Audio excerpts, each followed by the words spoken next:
Alrighty.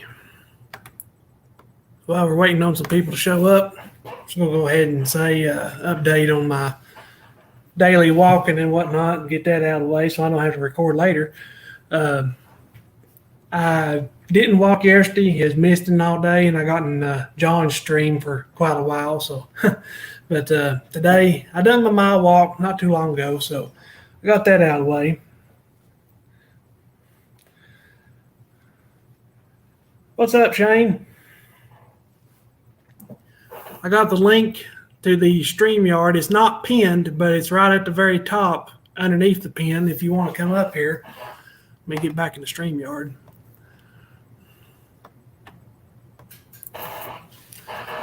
I thought since we're going to be live, thought I might have Mowers for Vets PayPal link up there to just kind of help them out a little bit. If get a few dollars going that way, great. If not, well, that's what it is. So if anybody wants to donate, then surely can. I hope you had a good day as well, Shane. Appreciate you coming in here.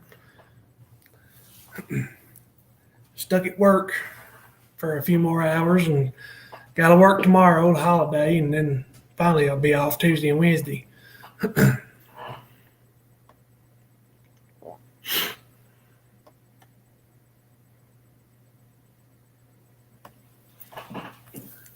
And I don't really worry about that, man. That's a bunch of bull or whatever's going on. I don't know. It's crazy. But I do appreciate your support, man. You want to have a video out today? Are you still going live this evening?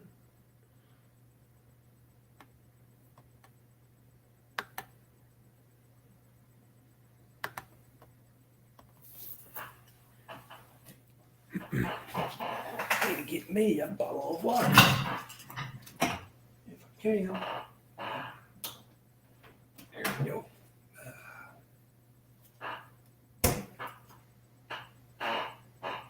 That thing's about to fall over.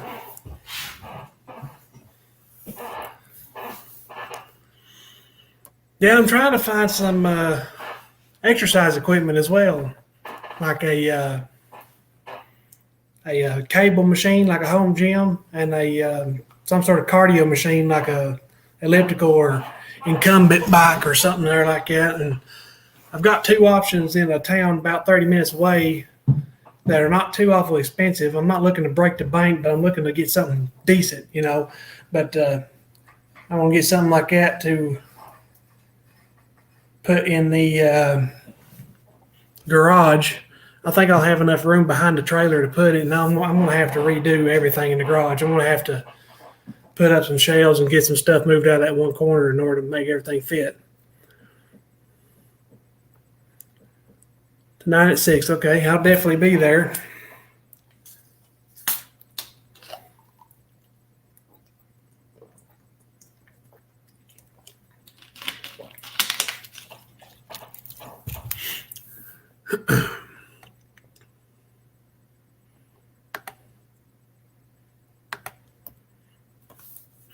You and Sarah doing well, Shane?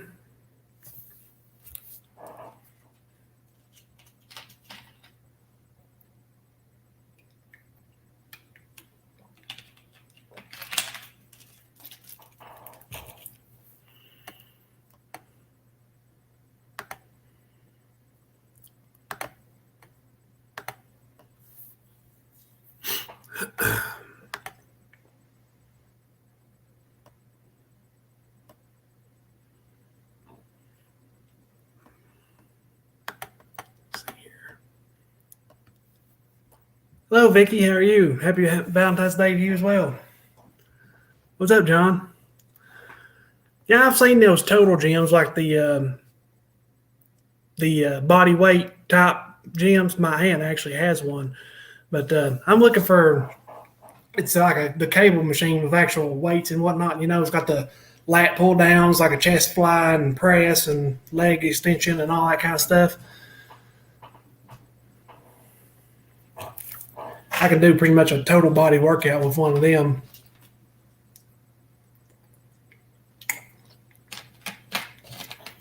Hey, John, the link is at the top of the chat. It's not pinned, but it's at the very top, and I could drop it again if that'll help. Hey, Mark, what's going on? I see Mark found the link.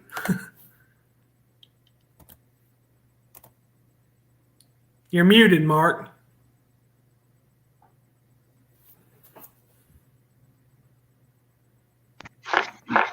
There you go. Yeah, I had to turn my mic on.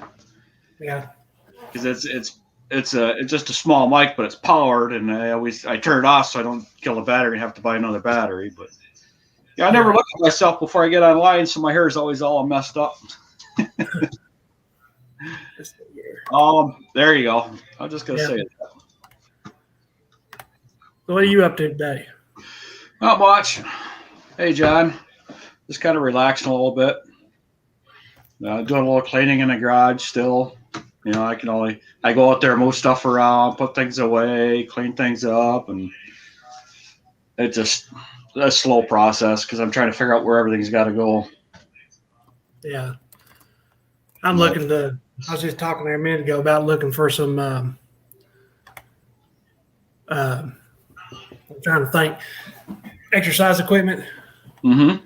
And I don't have to redo my whole entire garage. I've got one corner. I made a pallet tables, just 2 pallets with, uprights to support the next one.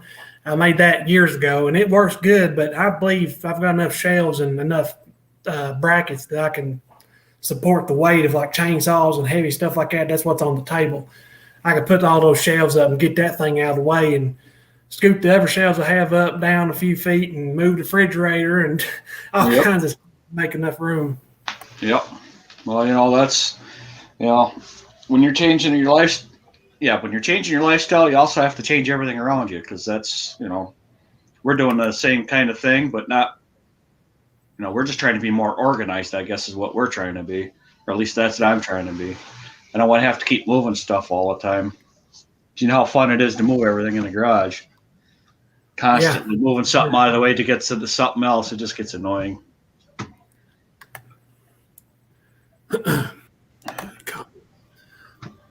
Let's see.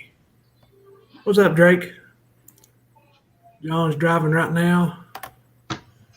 Jump up a bit. All righty. Stay safe. Don't be flying down the road. You've probably got snow like Bowman does. He's got about 2 inches, I believe he told me earlier. 6 inches driving in it right now. The main roads are still all fine. Oh, that's good.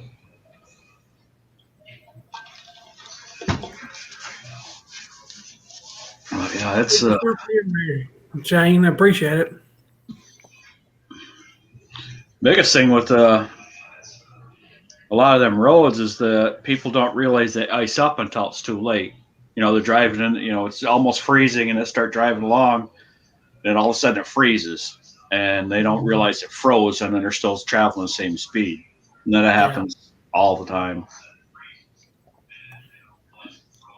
Yeah, John's got a nice setup. So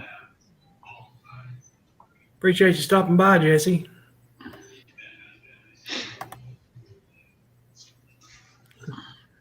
I don't know. I mean, talking on this would be a whole lot safer than trying to text. It is. Well, there's days though you just don't feel like talking to anybody, and texting is about it. So, yeah. This time of the year where everybody's getting kind of cabin fever, you kind of need these. It's kind of nice that everybody's doing these streams now, because we get to know each other a lot better than versus chatting on the side there. Yeah, that's for sure.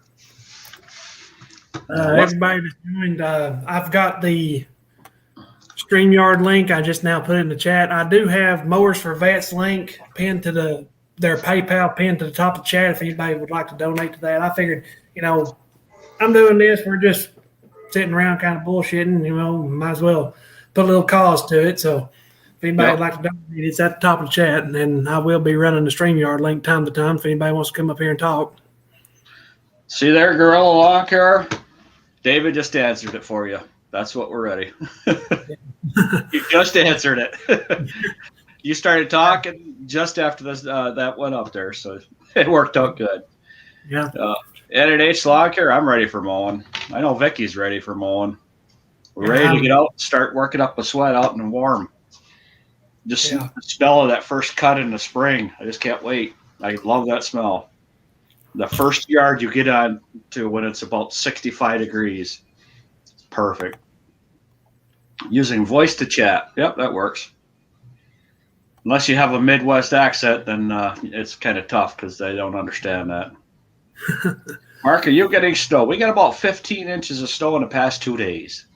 And it was all the real light, fluffy stuff, so it didn't take nothing to just shovel the driveway off. 10 minutes, I was done. So that's when did you get your first, light. What's that? When did you get your first snow this season? That wasn't very long ago. Our first snow?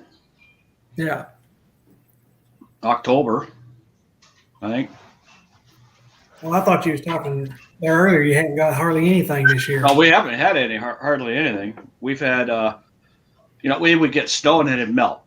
It'd get snow, then it'd melt. So, which is okay. I kind of like it that way because that means there's not a whole lot of snow in the spring when it gets warm. To John Deere or Skag, this is what I have to say.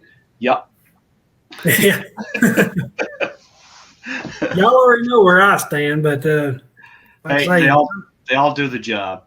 Every one of them does the job. It's whichever brand that you like is the one that's best. Always is. Always has been. So I'm hoping to try out some different mowers this year, especially if I get yards in that city out of the way from me. I'll tell you what, once you get used to running that zero turn out there on your yards, yeah, you're going to be looking, it's like, yeah, okay, I can do this much easier now. Yeah. Especially, it's not so much when you're first doing things, it's at the end of the day because you're getting things done faster, you're not as tired, especially when it's like 95 degrees out. Yeah. Humidity's high. So I do believe that the zero turn is going to be a lot more comfortable for me as well. Just John Deere's seats, they're about like a bucket seat to me. Yeah, I know. They wrap around, and I hate that because of the way my body's built. People put lumbar support in vehicles and whatever. It's like practically on the seat, right? And it don't do me no good that way because just the way I'm built, I need lumbar support up higher than that. And their bucket seats, it pushes in on the sides, and especially now that my back's hurt, it pushes right on that sciatic nerve on this left side. So it bothers me pretty bad. Well, if you're like me, I'm 6'2". That lumbar don't fit me neither. Yeah. And because it's too low, like you said, it's probably, I'd say 4 to 6 inches too low. Yeah, on everything I get into. Yeah, I'm about 6'2", 6'3" or so. Yeah, so you got the same problem. But it's more for me. The problem is just the way I'm built with yeah, well, once you get the build done, like you're working on it, you're still going to find that the lumbar is still too high for you. Yeah. 27 in Ohio. Oh, I wish it was 27. It's a little cool here today. It's like 35, but I'd say the wind chill is probably about 25 or so. I done my walk this morning, and when the wind would blow, that hoodie, I had my hood up, but it would catch all that wind, and it about froze me to death. 17. That's what it's warmed up to. And it's but we always get that in February, always. We always get the cold weather and more snow in February than usually anywhere else for any other time. They've been hollering snow here for like a week or two now, and we haven't gotten anything more. I've been expecting it just any time. I don't know if we'll get anything or not. Yeah, we'll see like 10 days, it's going to be up near 40 for us. So that's about normal. Yeah. It'll be nice. Once it gets out of these teens, this cold, this Arctic blast we got going on right now, once this goes through everywhere, so it'll be nice. It'll probably be the last one that we really get. Because really, Well, in our area, we're about 6 weeks before we start doing any kind of cleanup stuff. It's snow in Dallas. Yeah, and that was where the heck was it? One of the towns or one of the areas in Dallas or in Texas is supposed to get a lot of snow, and there's no plows there, so must be pretty far south in Texas. Where was it that 100-car pileup happened? Wasn't that in Texas? There was one in Texas. Yes, I believe there was. Yeah, there's like 100-car pileup, and there was like 6 fatalities or something there to that effect. Yeah. It's pretty. Well, see, that's because that part of the country doesn't get that stuff all the time, so they're not used to driving in it. So that's what happens. They don't know. Yeah. Yeah, I got a little bit of maintenance I need to do on my stuff. I've got most of it done, but I got a little bit of stuff I still need to do. Yeah, I never did anything with my equipment. I just parked it. I got one mower that's sitting with the flat tire, and I probably picked up a nail or something on it. But all I got to do is take it off and I'll put that green slime in there like I did the other tires, and boy, that stuff works really nice. Yeah, that's all I use. Unless I absolutely have to have a tube, I put that slime in there. For the most part, I just tube them. But I'm taking the tubes out of my tires and putting, because the tubes only last for so long because I run my tire air pressure so low that after about 2 seasons, the tubes are wore out because they're so soft. Yeah. Look around. Last year, my biggest problem with breakdowns, I guess you could call it actual breakdowns, was tires. Yeah. And that was because I started putting tubes and fluid in my tires because I had properties that were so steep that I had to have the extra ballast in the front to keep my mowers down on the ground. Yep. And there was one front tire on my big mower. It had a sticker or something there inside of it. And I went through like 2 or 3 tubes and, had downtime because of it. And they just put a different tire on it to, and put the fluid and everything back in it. Yeah. That racked up in money and time right there for sure. Well, see, that's when we were doing the foreclosed homes, I was a flat tire every single week. Every single week I had a flat tire just because we're going in yards that was 3 feet high and, you don't know what you got until you run it over. And yeah, it was always a nail or a screw or something like that all the time. Fort Worth, Texas, where it was. Okay. Yeah. I've never had any problems with flat tires until last year, and it was my own doing. Like I said, I got tubes put in there, which you're supposed to be able to do it in tubeless as long as it's sealed. And they use methanol, which isn't supposed to rust anyway. But I just wanted that extra layer of protection between it and the rim anyway. All right.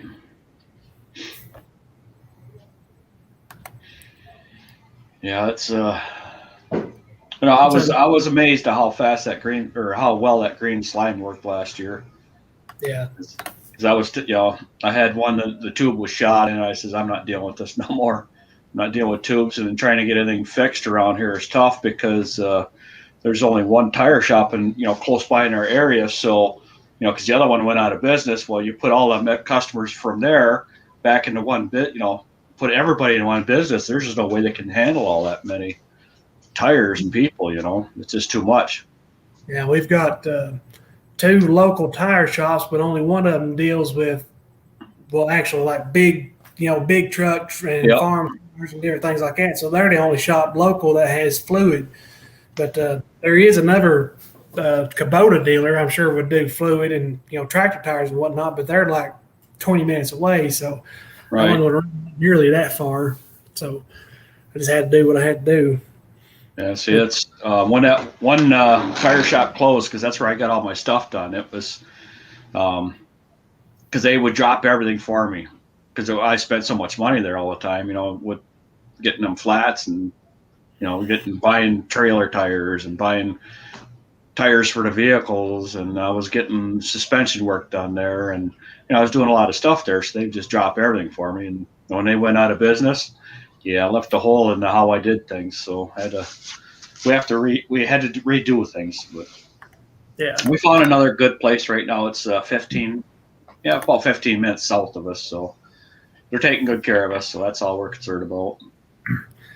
Jesse, I didn't take it yesterday, and I planned to this morning. I ended up not really having enough time to. But probably tomorrow I'll try and get back on it. I'm going to try and doctor it up with a little bit of honey and lemonade or lemon juice to try and get it down a little easier. But I'm going to try it out for a while and see if it really helps. I may end up getting some gummies if somebody, I can't remember exactly who it was, said in the comments yesterday that they used the gummies and they really liked them. It seemed to work. So I'm going to give it a try for a little while longer, see if there's any good effects from it.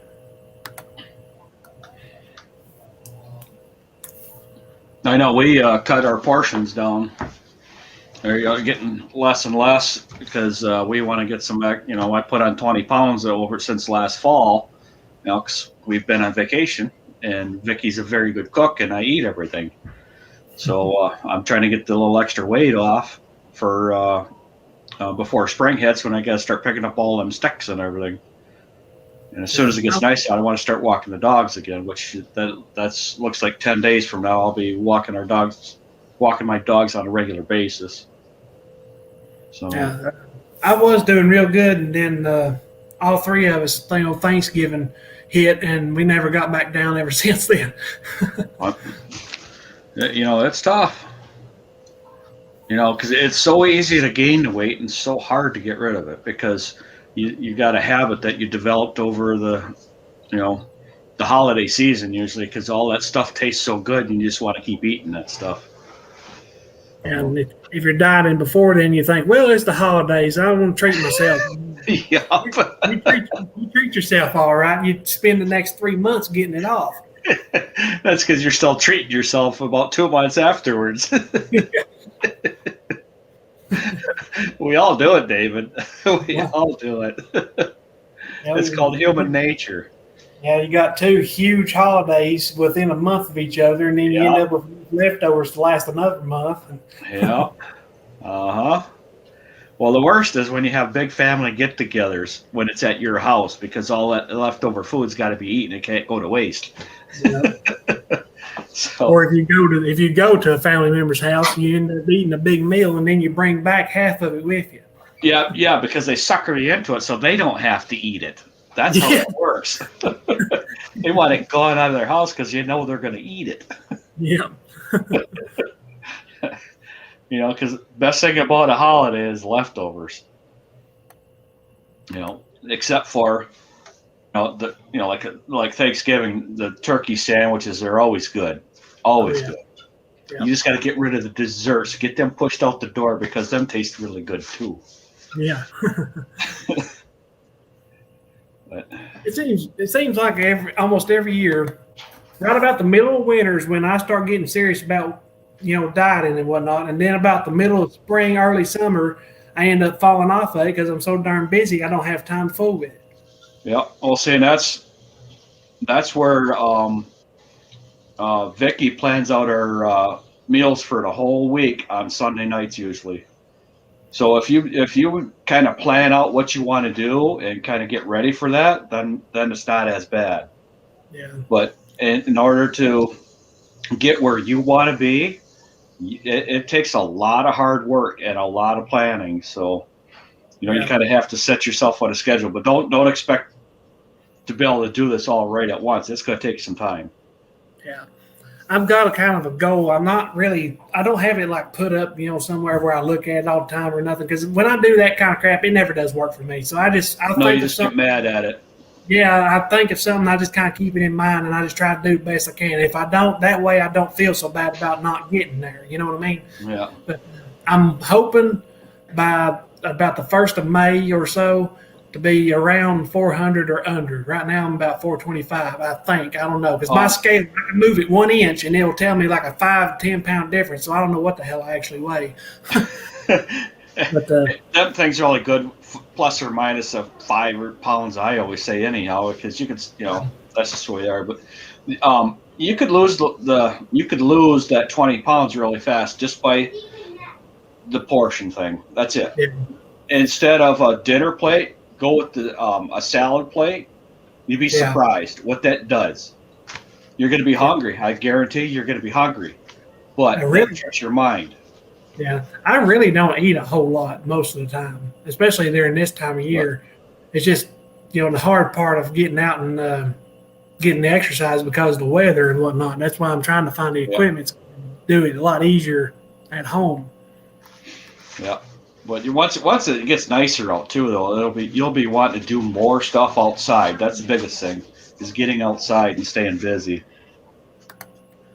Yeah, last year I had that bad problem. My helper would always want to stop somewhere and grab, chips or something at a gas station or fast food or whatever, and I would just eat whatever he eat just out of convenience. But this year, I probably won't pack lunch for me when I'm out mowing, but what I'm going to do is make a point. If I eat at all, I'm going to go to Subway. If I have to go all the way across town to go to Subway, I'm going to go to Subway. He can eat whatever he wants. He's, like probably 150 pounds or less anyway, and he can eat whatever he wants to and not gain a pound. Right. Yeah, he's got high metabolism. You're like a lot of us. We have the low metabolism, so don't take much to put weight on. I've got underactive thyroid too.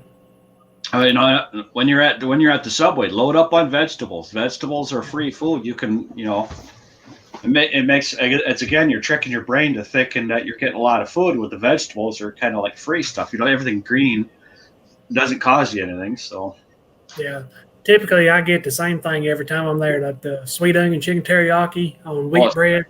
That's good. With spinach, olives. Yep. They used to have mushrooms, and I'm the more onions and peppers. Yep. And like the plain baked chips, stuff like that. So I think that's not bad. That's not bad at all. Them small little bags of chips that you get there, them are only, they're you have them burned off the first yard. That little bit. Of course, I only get the 6-inch sub. I don't get a whole foot. Yep.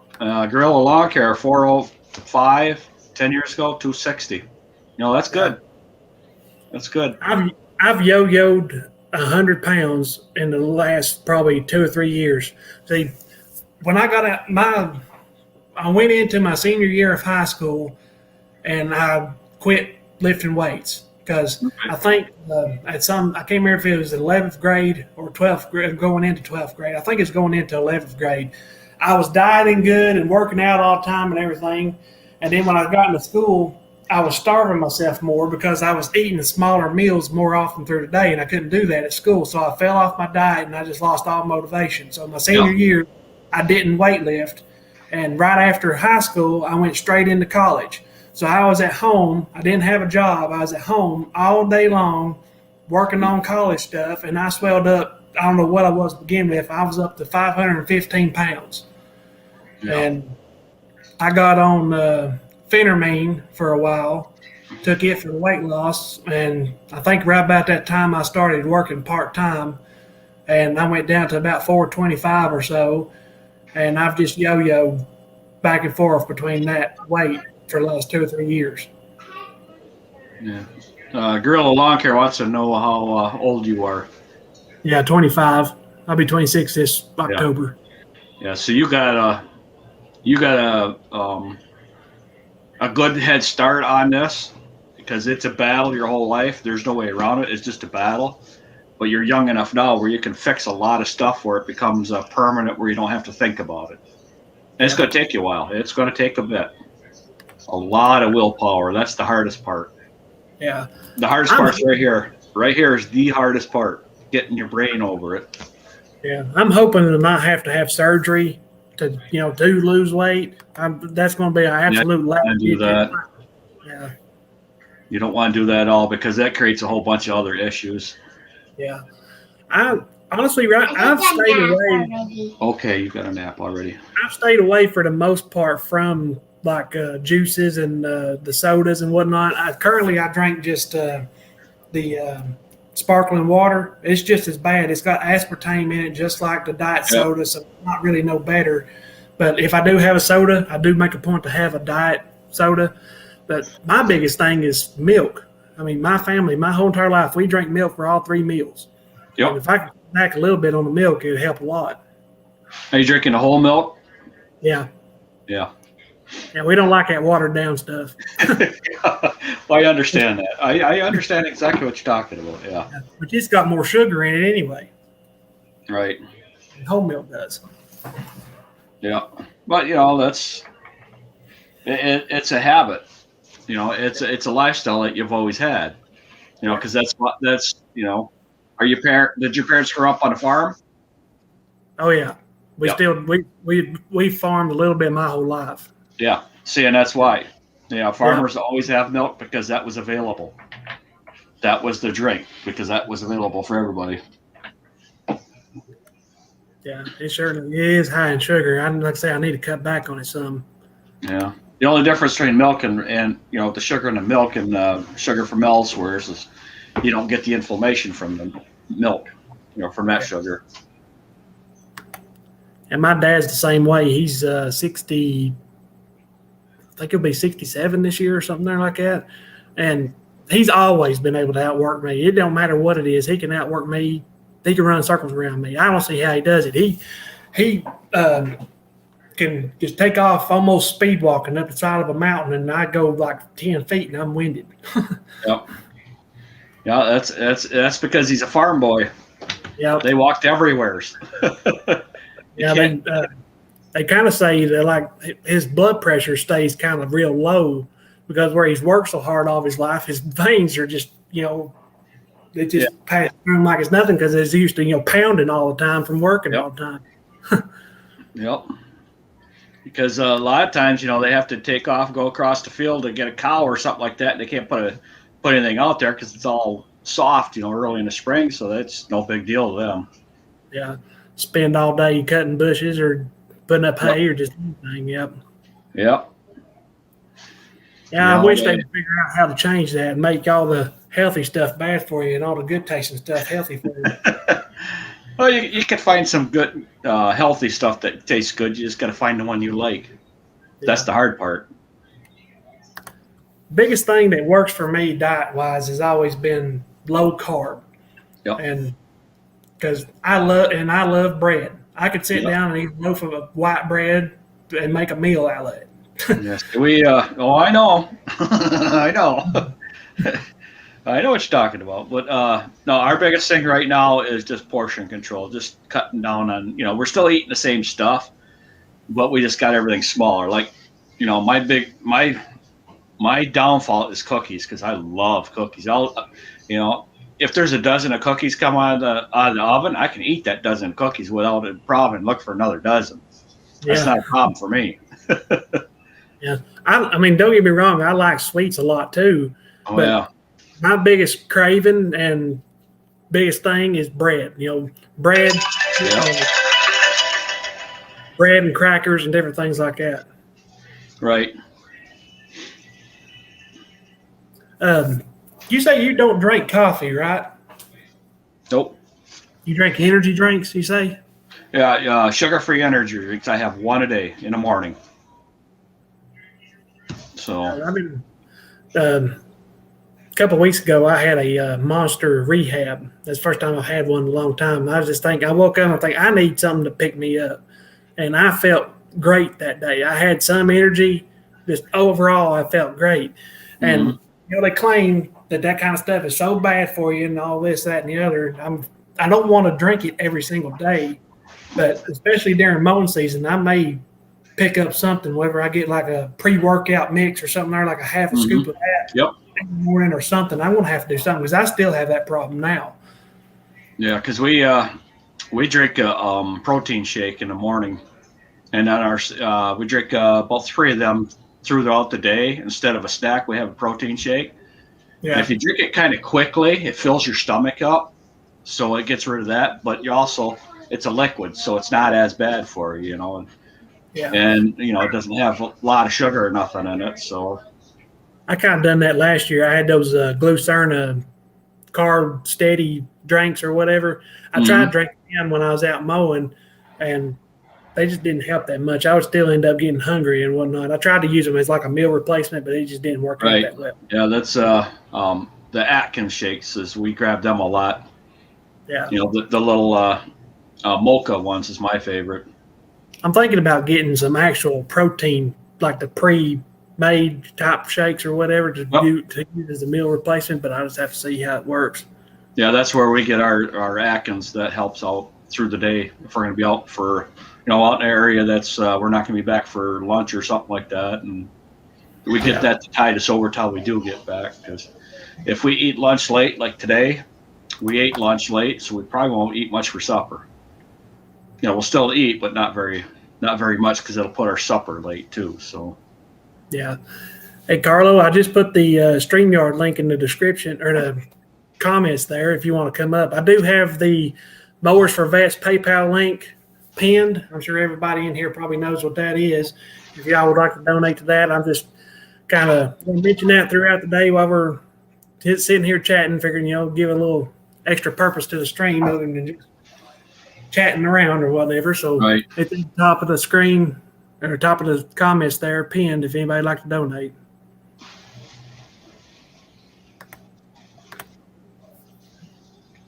That's a good breakfast. I stay away as much as I can from the carbs, and I know that oatmeal is a good supply of carbs. But in the morning, I eat the Jimmy Dean egg witch sandwiches. Mm-hmm. Yeah, they were nice. Them taste good. I do eat an apple. That's the only real like sugar or whatever I try to keep in my diet. How many? 45. Becky just handed me this. Turkey franks, 45 calories per hot dog. Fat free. Fat free. How many carbs is in something like that? 45 calories. I don't know. Here, let me see. Yeah, I got the wrong glasses on. I have to have 2 glasses. I have this pair of glasses to see the screen. I have this pair of glasses to do everything else. There's 5 carbs. 5 carbs, she says. Well, that ain't bad. No. And they taste good. And they taste really good. They do. They got a nice. That's the one that's got kind of like a sausage flavor to it. So smoke, yeah. So it's nice. A lot of times on the weekend, Dad, he'll fix breakfast or whatever, and he fixes like more or less an omelet, eggs, and we throw in pepperoni, chopped ham, and different things like that, and a couple slices of turkey bacon and a turkey sausage. But the best alternative to bread that I've found is a What's up, guys? low carb tortilla. Like and you can make a whole sandwich, out of them. They're not very big, but it's enough to, fill you up. And I eat them pretty often. What's up, John? What's up, David? How's everybody doing today? We're doing good. What's up, Mikey? People are starting to wake up now. It's 1:30 on a Sunday. That's what Carlos said. He just woke up. Yes, Jesse, I am on metformin, 1,000 milligrams a day, and I do take the half a milligram, I think it is, Ozempic shot every week. But I was really just prescribed that to kind of lower my A1C. I've never been told that I'm diabetic. I've never had in the past real problems with it. I think it's just insulin resistance for the most part. But I believe the 1st of March I'll have my A1C checked again and see what's going on with that. Protein shake, almond milk, and some trail mix for fiber. Yeah, that's very good too.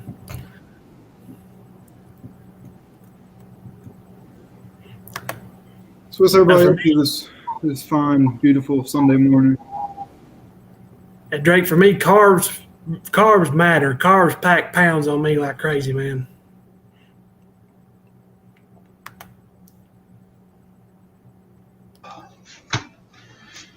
It'll say, "Hey, John, What's going on? trying to Anybody survive want to be my Valentine's Day for the day? My Valentine? do what?" So does anybody want to be my Valentine for the day in here? Sorry, you're on your own, bud.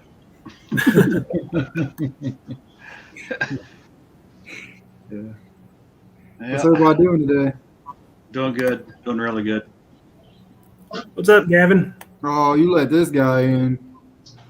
Well, I gotta leave. Oh, we got a crowd in here now. What's up, Mickey? Valentine's Day. Hey, buddy. Not too much. Got a second time. He kind of fell asleep again. I'm eating some, Can you do your windows? I'm eating some Lucky Charms.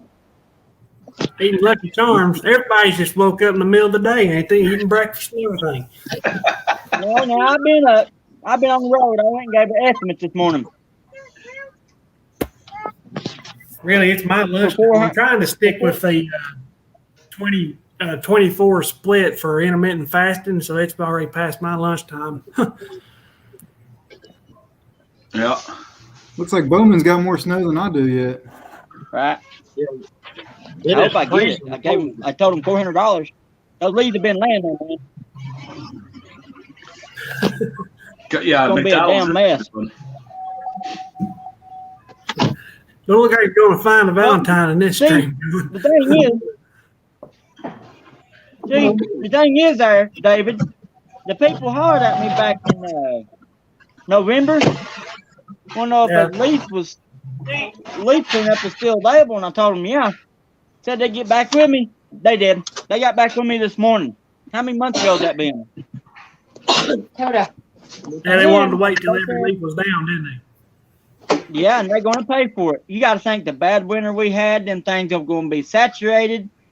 And then the best of it is to top the icing on the cake and light the candle. She said, well, there's some leaves in the gully that needs to be cleaned up too. This is what she was telling me before I got over there. She is about 3 foot deep in the gully. She wants them removed. So I told them $450 because they've been, why so much? I said, you hollered at me back in November. You realize how long these have been laying here and got saturated? Oh, yeah. Yep. Yeah. Everybody knows how it is to pick them leaves up in the spring after they've been sitting. Yeah. I didn't get a definite. It ain't in concrete, but she said she'd get back with me. But I've had experience with her. She said she'd get back with me back in November too. Yeah. Uh-huh. I have Usually when no they start idea saying that, you what never hear from them again. I'm sorry. I ain't working for nothing. Yes, I need money bad. In the worst way, you know I do, if you know what I mean, David. Yeah. But I am not breaking my back labor for nothing. I'm sorry. Oh, come on, Mikey. What's Yeah, that? What because do you that one do, leads David? into another one. Once you take a cut like that, it leads into another one. And then you And get I don't want sucked right into that. You get sucked right into that trap, and you can't get out of it. And I don't want them type of customers. Nope, you do not. I don't. I mean, I ain't gonna lie. They're ready to come and get my lawnmower because I ain't been able to make the payment. I'm 1 payment behind now. I was 3. But I still ain't gonna work for nothing. No. I ain't gonna say over. Okay, I'll do it. I'm not new, and I'm not the kid down the street. Yeah. That's what I don't get. I mean, we all know how it's happened because everybody thinks, well, it's easy and they can, just charge a little bit, whatever, just enough for beer money or some crap. But That's everybody what they think. It's the industry. Is it cold out there? It's freezing. Hey, little buddy, Hi. That's Mikey. He's are Tennessee. you keeping your dad in line? No. Well, boy, you better get on it because that boy needs help. Mental and physical. Get out of Dr. here. I don't know if Stihl there's help any him. difference at this point. They was cleaning the snow off the truck. It's like, I don't know, 1 degree or something here.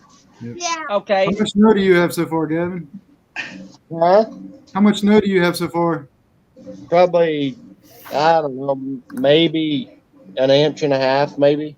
Yeah. I ain't really been out there. We brought all the You know, dogs in because it's so cold, and then they say the wind chills could be in the 20s or 30s. Right. Negative. You Yeah. know, They you know how don't to feel. measure it by inches, Gavin? Huh?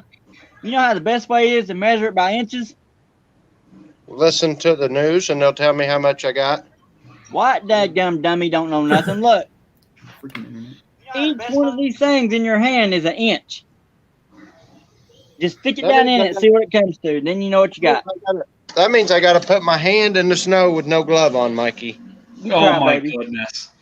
You try. I thought you was a lawn Look, care he guy. turned- He trimmed his beard off and he turned into a wuss. Mm-hmm.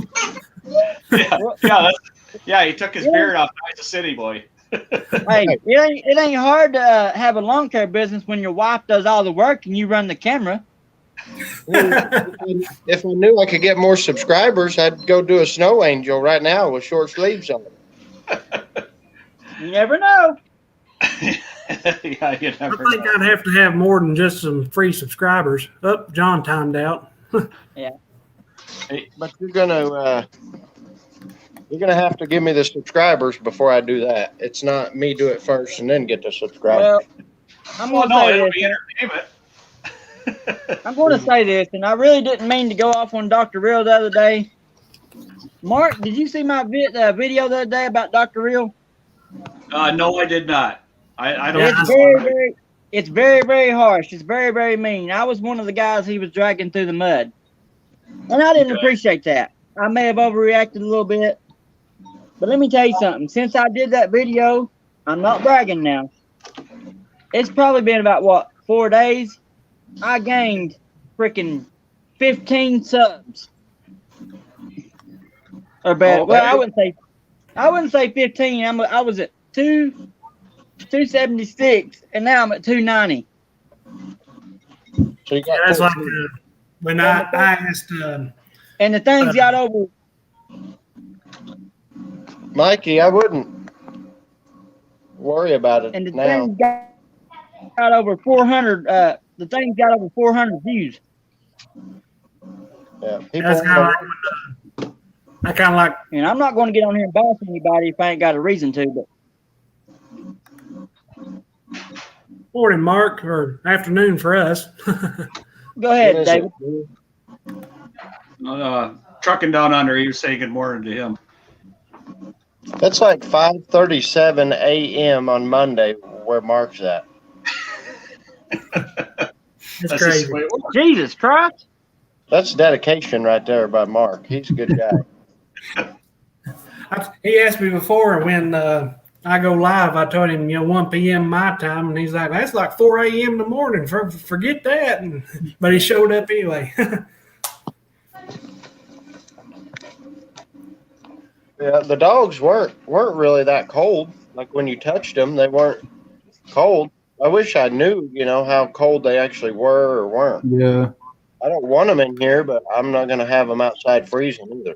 Yeah. Yeah. My dog, we got a little ankle biter, and he didn't like it too much being outside last night when I let him out. He was Yeah, we got whining pretty German good. shepherds, so I think they're naturally, We have a Yeah. German Shepherd, and she won't come in the house. Yeah. We have to Really? force her to come in the house because she's 10 now, and she lays out in the snow, and then her hips start hurting. I'm thinking she's got some arthritis going on there, so Maybe. we have to force her to come in. they'll just She'll lay stay on top of their doghouse. Well, it's snowing. I'm like, either they're not cold or they're not very smart. We got a little bit of goat in them somewhere. Not cold. Yeah, because our dog will lay right out in the snow and just get covered up with snow and just be fine. She'll be sleeping here the whole time. Just be covered in snow and don't care. Yeah, Mark, we appreciate what you do, man. If it wasn't for the truckers, they'd say the world would stop right now with all this crap going around. Oh, yeah. Well, I tell you what, they're still in pretty rough shape around here in the States. There still ain't no place for them to eat, hardly. And they went for weeks without any place to stop. They were stopping alongside of the freeways. Mike froze up on us. Couldn't get food, couldn't get any place to take a shower, nothing. It was horrible for them guys. I reckon Australia's locked down again. So Mikey disappeared. I almost became a truck driver a couple of years ago, but it's not for me. I can't do it. Not over the road, I couldn't do it. couldn't do it. I did some traveling through a couple different states hauling wide loads of stuff, but I couldn't do that all the time. There's no way. I don't have the patience to deal with all these crazy ass drivers out there in that big ass truck. My road rage would kick in, and it's probably not a good thing. Yeah, the first time somebody tried to brake check me in a semi, I'd be going to jail for vehicular manslaughter probably. Well, It's when you're in a semi, it's every single day. Yep. Yeah. Yeah. I couldn't do it. I had so much respect for them. I couldn't do what they do. Yeah, Every single day. When I stepped out of driving the gravel trains, I says, I'm not doing it again. And then one of my buddies called me up because he knew I quit. He says, come drive for me, Mark. I says, no. I'm tired of sweaty palms every day. I says, I don't want to do it because I'm doing everything I can not to kill somebody. And they do the brake check shit because they have no idea what the hell they're doing when they're in front of them trucks doing that stuff. especially a gravel train that weighs 156,000 pounds. Them things don't stop. It takes them 1,000 feet to stop. They think, well, this guy's slow. You know, they're flirting with death. All they're doing. All they got to do is get run up underneath that truck, and they're gone. Well, I run an S10 over. It wasn't pretty. I hit it, or it hit the side of my trailers at 55 miles an hour.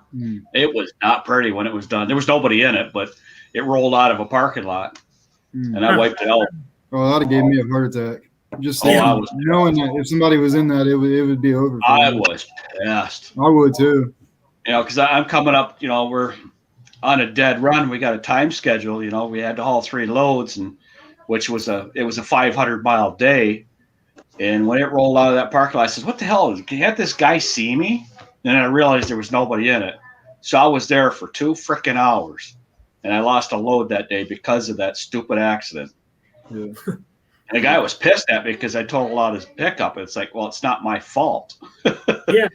Because I watched it because it hit my front axle of lead, spun around, the tailgate went between the pup and the lead, and the pup run it over.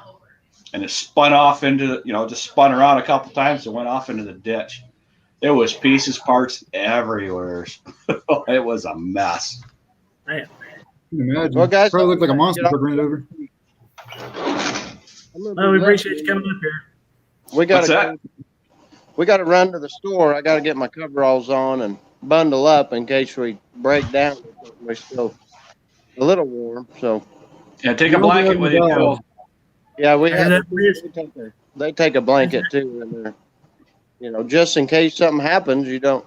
Yeah, because your blood's pretty thin down there, and you're not like us up here in the cold where it's really thick. Yeah.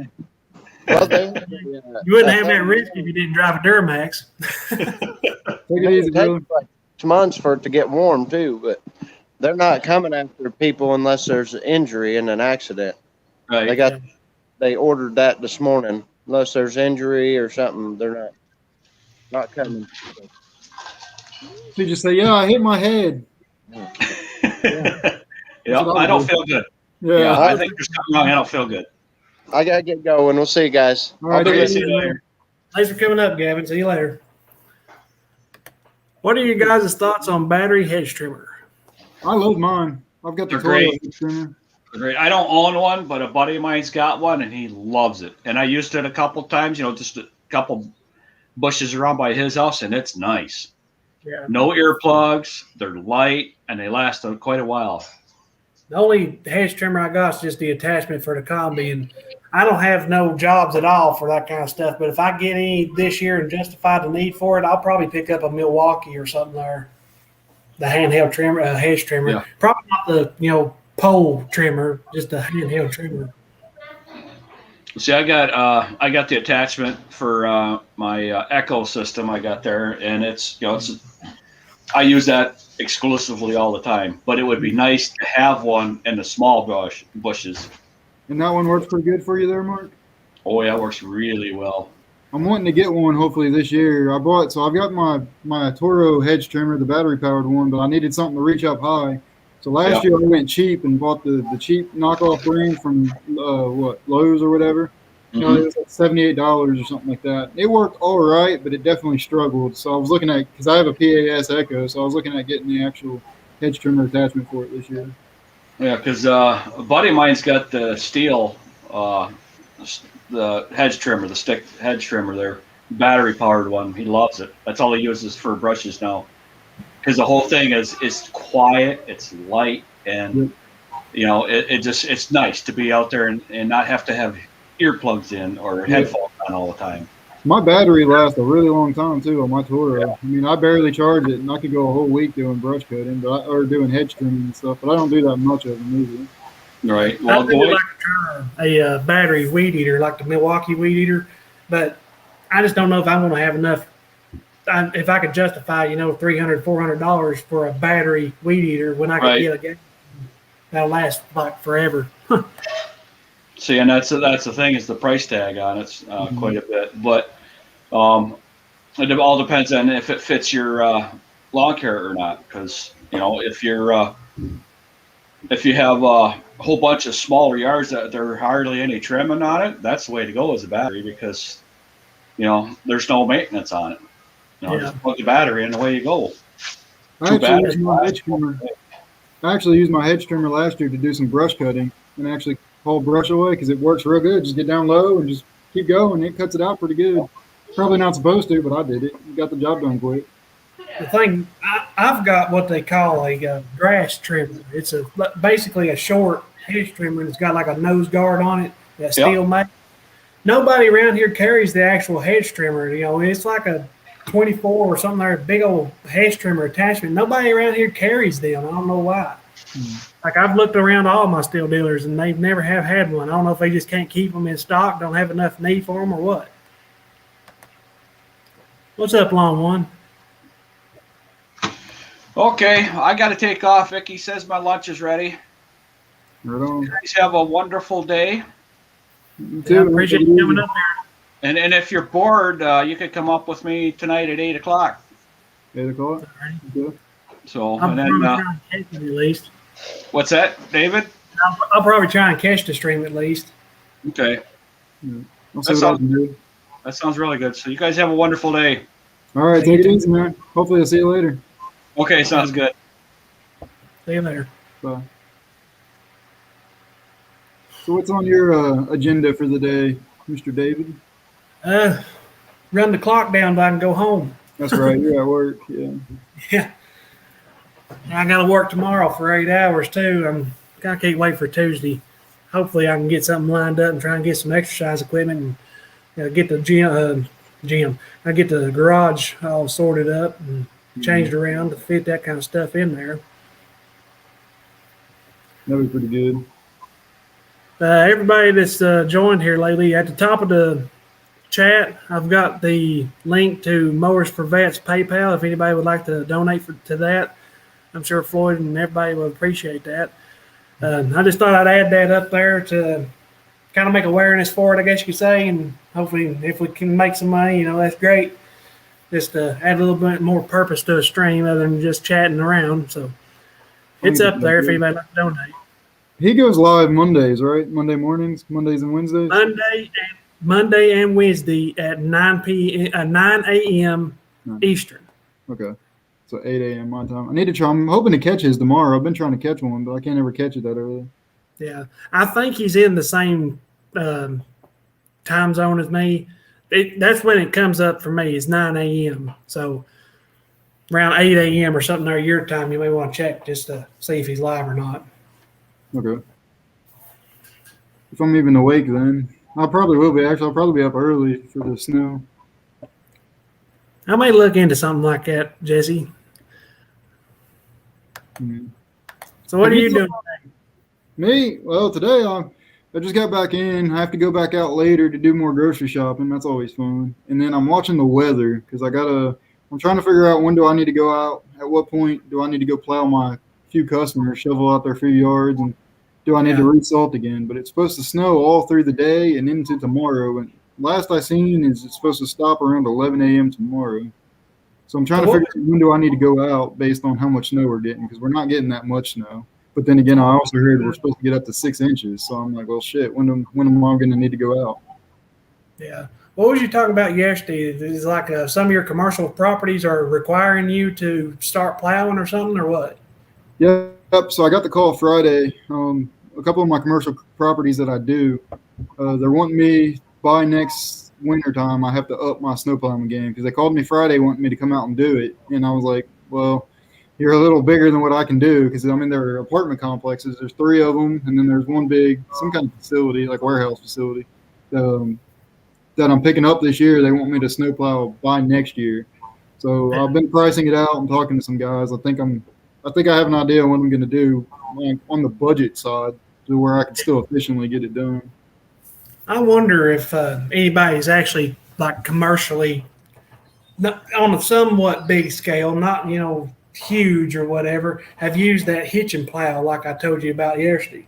Yeah, I was wondering that too. I've been meaning to look it up. I haven't had a chance to since that stream. I'm wanting to look it up and watch some videos on it. I think that would be cool.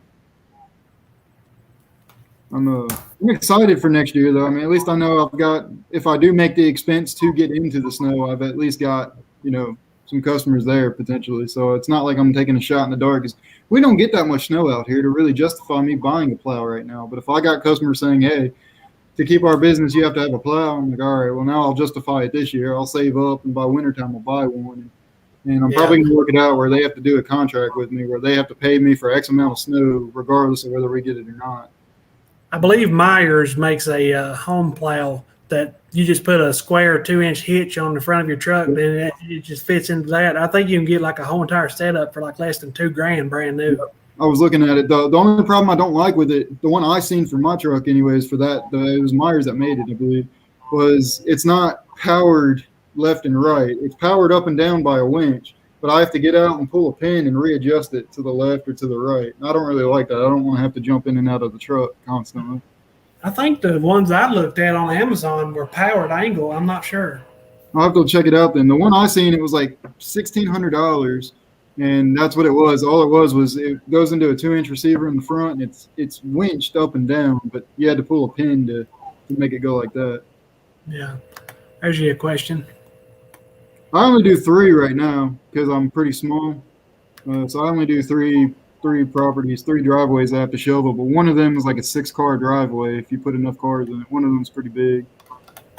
I don't do that many, but it's pretty profitable. At least the salting side of it is.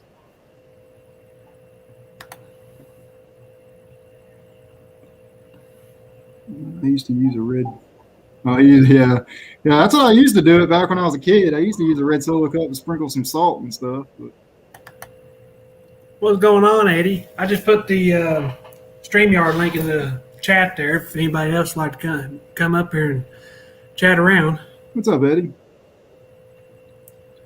Gorilla, I have checked my mail. Our mail sucks out here. So if you sent me something, it could be a month and a half, 2 months before I get it, to be honest. Our mail really sucks. I sent Danny Lanier, who lives an hour and a half north of me. I sent him something, and it took him almost 2 months to get it, and he only lives an hour and a half away. It would have been easier if I just drove it to him. I don't understand how mail works like that. I've had, like my boss lives literally 8 minutes away from my house. It's like 7 minutes for me to get to work, and he lives out in the middle of town, so it only takes a few more minutes to get to where he lives. He sent me like Christmas cards or something there before, in the mail instead of just in our drop boxes at the office or something there like that. Mm-hmm. He sent it to me through the mail. It goes all the way to Knoxville, Tennessee, which is 2 hours away. And then it's back here. Yeah. Like, what the hell? I don't understand that. I don't get our mail system. Yeah.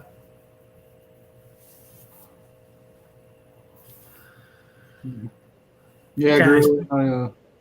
That was just a little fun video. I thought it was fun. It was a nice day. I wanted to get out and be entertaining. David, have you thought about doing, I meant to ask you this the other day, but I wanted to do it on your channel. Have you thought about doing starting a second channel just for your fitness side? Probably not. I'm just going to kind of do like a little update type thing, and that's what I've done today. That's why it's incorporated in the title, just so I don't have to record later and full bit. I have to do it all at one time. Mm-hmm. But I am going to try and keep up with the daily filling in. I've gotten a lot of support from everybody, and I really appreciate it. But as far as making videos of me working out and all that stuff, I probably won't be doing that as much anymore. I'll just kind of do the update type thing. Okay. Which I'm keeping with it as best I can, but it just gets so tedious with all the, video and all that stuff.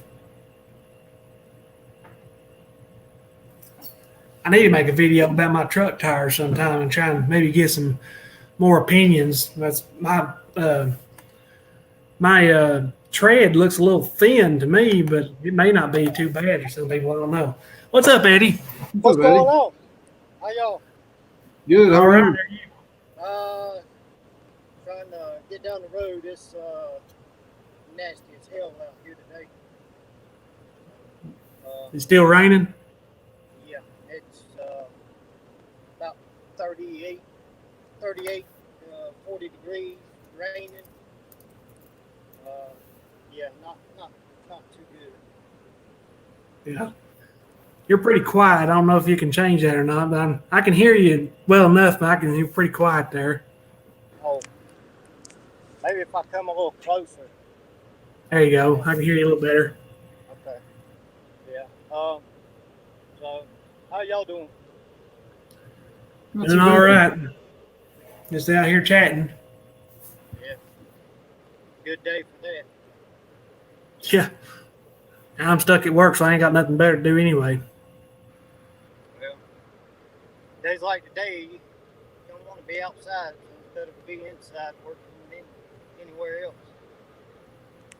Yeah. How soon do you think you're going to be able to get on that rock job? Huh, I don't know, man. It's tearing my nerves up not being able to get on it. I'll start. I get my everything together, and when it rains, for a week straight, so that's driving me crazy. I'm the type of guy that likes to get up, get on it, and get it done, move on to the next one. I don't like nothing lingering around, over my head, As soon as the weather allows me to. Where are you located, Eddie? Charlotte, North Carolina. Oh, okay. Yep. Yeah, he's been talking about getting into the YouTube game, and I keep telling him he needs to get started on it, and he ain't yet. Yeah. The sooner you do it, man, the better it'll be. I know. I just haven't got that far yet. Yeah. Yeah, I look forward to seeing some videos from you. Hope you can get into it. I pretty think you make some real good content.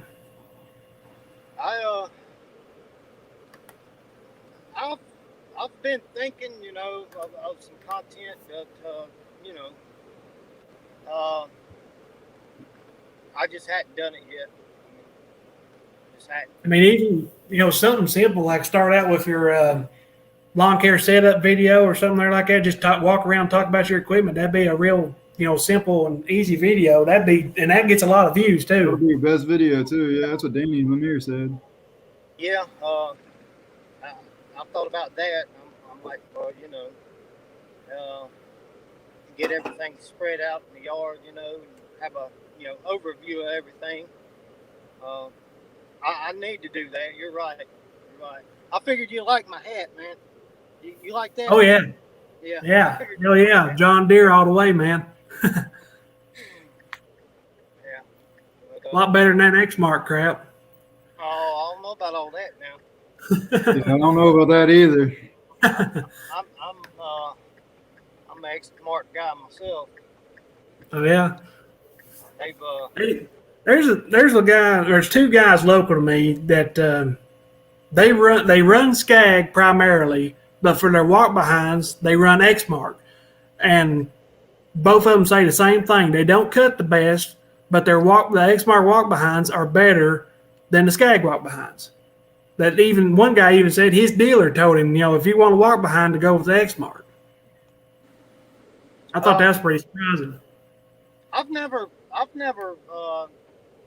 cut with a Skag walk behind, but I have demoed a V-Ride, and I liked it. I mean, I'm not gonna lie to you, I liked it. I've demoed the X-Mark standard, and it really didn't impress me much.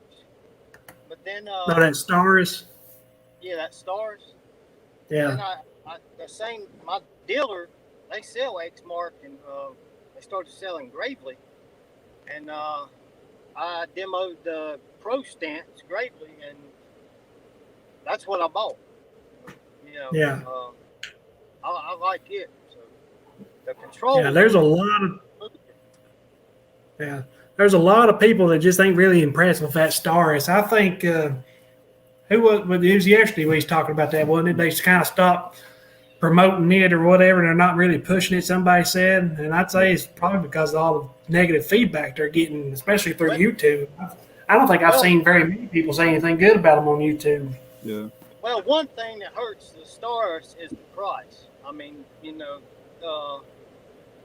their price. I mean, don't get me wrong. All the Exmark is top-notch quality machines, but they know it and they're proud of it. And Yeah, the that's what stars- people say about John Deere too. Yeah. Yep. But I've had the Exmark, the walk behind turf tracer, and it cut like a dream. So I really liked it. Yeah, a lot of people like the Skag around here, and I demoed a Skag, and it must have had butter knives for blades because it did not cut good at all. Yeah. I didn't know telling, these demo, it's like I was thinking to myself when I was demoing, the mowers before I bought the Pro Stance. These mowers, these demos, I mean, there ain't no telling what kind of abuse they went through on prior people to, whenever they demoed them. I'm sure they've come across some abuse, people not wanting to use their own mowers. Oh, I'll go demo theirs. Run it through the damn mill, but I don't know. That's just my thinking.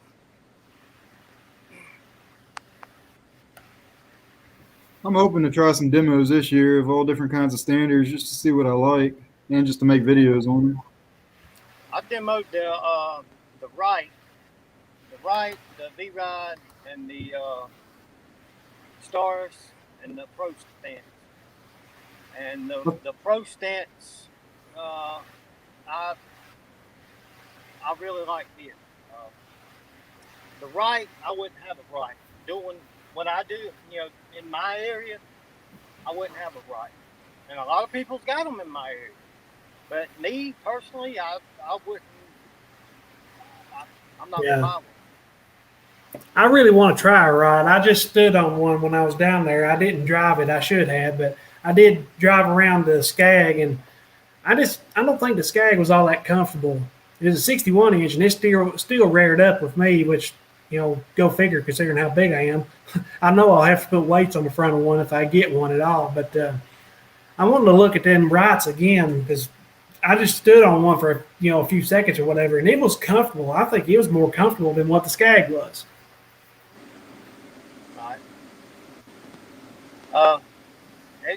It's just a personal preference, really. Yeah.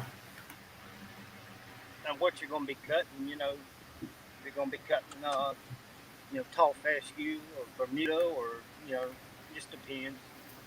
I mean, they're all pretty good manufacturers, make good machines, but, it's they're it's just a personal preference, I think. Yeah, personal preference and what works best for your area. Right. Absolutely. Yep. Well, I hate to cut this short, but I'm going to the store real quick, and it's good talking to y'all, and y'all try to stay dry.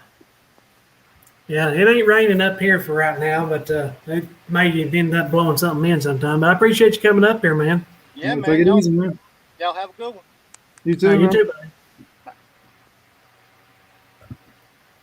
Same, Drake. I want to demo a Ferris this year. I'm really, really into Ferris, I think. At least all the research I've done and talking to a couple guys that run them, I really want to try Ferris and give them a shot.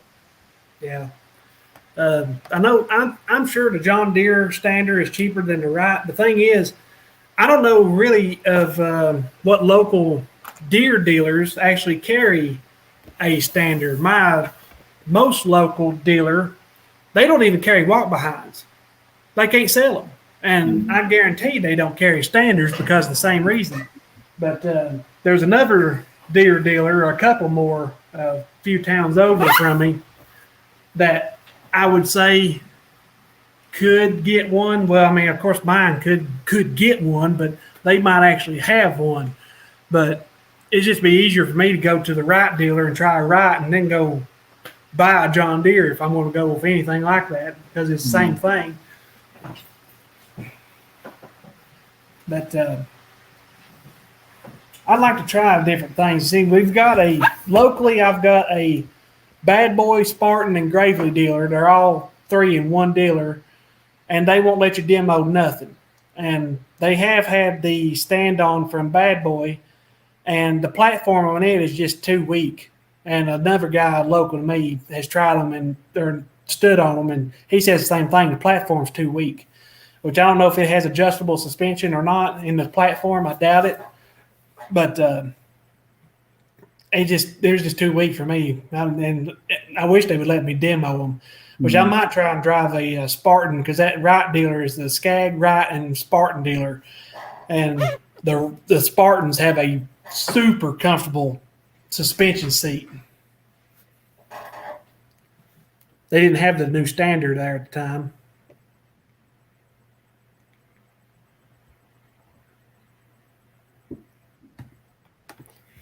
I've heard those Toro T-bars are some really good walk behinds.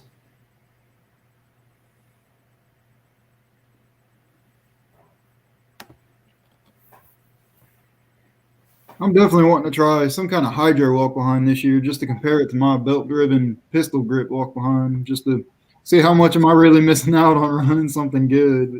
Yeah. Of course, I don't plan on getting rid of that one. I'll keep that one for quite a while. Yeah, the Deere Hydro walk behind I tried out, it was a pistol grip, and I think it had the forward control. You could set it like all the way up if you wanted to, and then control the actual speed with the pistol grips. And really, it wasn't no different than the belt drive. I think what it comes down to is major differences in types of walk behinds. And this is just, I've only used like 2 or 3, and they've all been pistol grip. But I think what the difference really comes down to is the type of controls.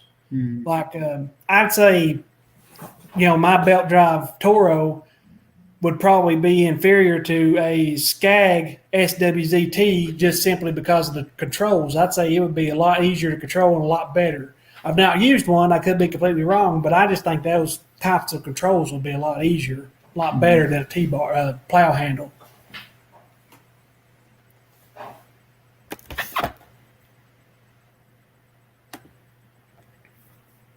Yeah, I'm sure it is. I just want to get the experience. I want to see myself, how much more better is it, if that makes sense. I know, I'm sure it is better from everybody talking about it. But I'm really looking forward to seeing how well my Toro will cut. I need to sharpen the blades and clean the deck and, all that stuff before I really try it out. But I'm looking forward to seeing how well it cuts. I bet you'll be surprised with it. Be pretty happy with it. Yeah. There's that local guy, Exterminator, he's got a Toro. It was his first commercial zero turn. And I think he likes it pretty well. He's all Skag now, but I wouldn't mind trying a Toro. I don't even know where the local closest Toro dealer would be at, though.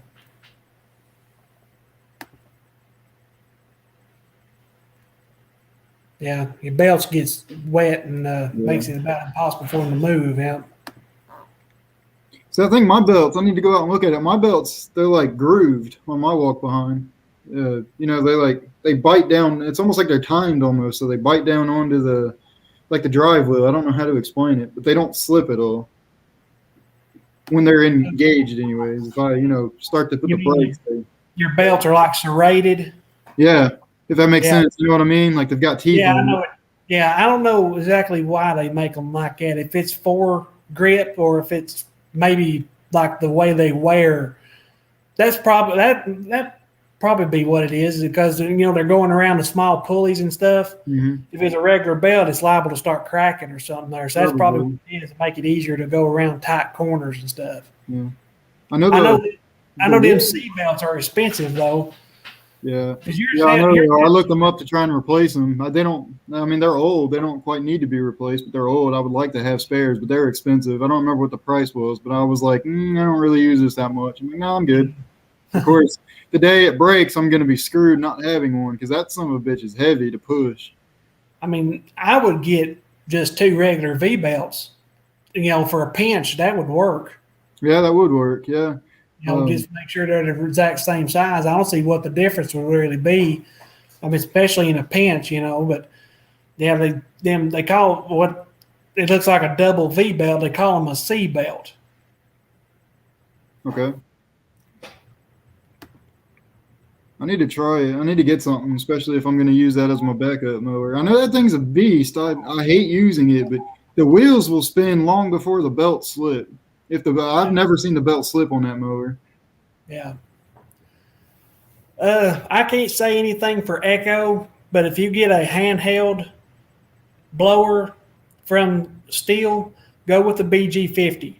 I've used the BG86, which is supposed to be like the commercial handheld, I guess you'd say. It's got the anti-vibration and whatnot in it. I've used 3 or 4 different blowers, and all 4 of them suck. They are cold-natured as all hell. Any time of year, they're cold-natured. Every single one of them's been. My BG50, I can take it right now if it had gas in it and just choke it, and 2 pulls it'd be started, even though it's this cold. I don't even prime it. I just choke it and go, and I think it has more power. But Gorilla, what are you going to be using it for? I have experience with the Echo blower, so depends on what you're using it for. I can recommend something to you on the Echo side. If he's talking about backpack blowers, I would recommend the BR600 is a nice lightweight blower and has a lot of power. Plus the larger backpack blowers, I think only like the BR200 is like a 2-stroke. I think everything above that's 4-stroke. That's what I love about Stihl. Their equipment is 4-stroke and runs off 2-stroke mixed gas. They have overhead valves, and a lot of people complain about having to set the valves on the Stihls. You do that a lot.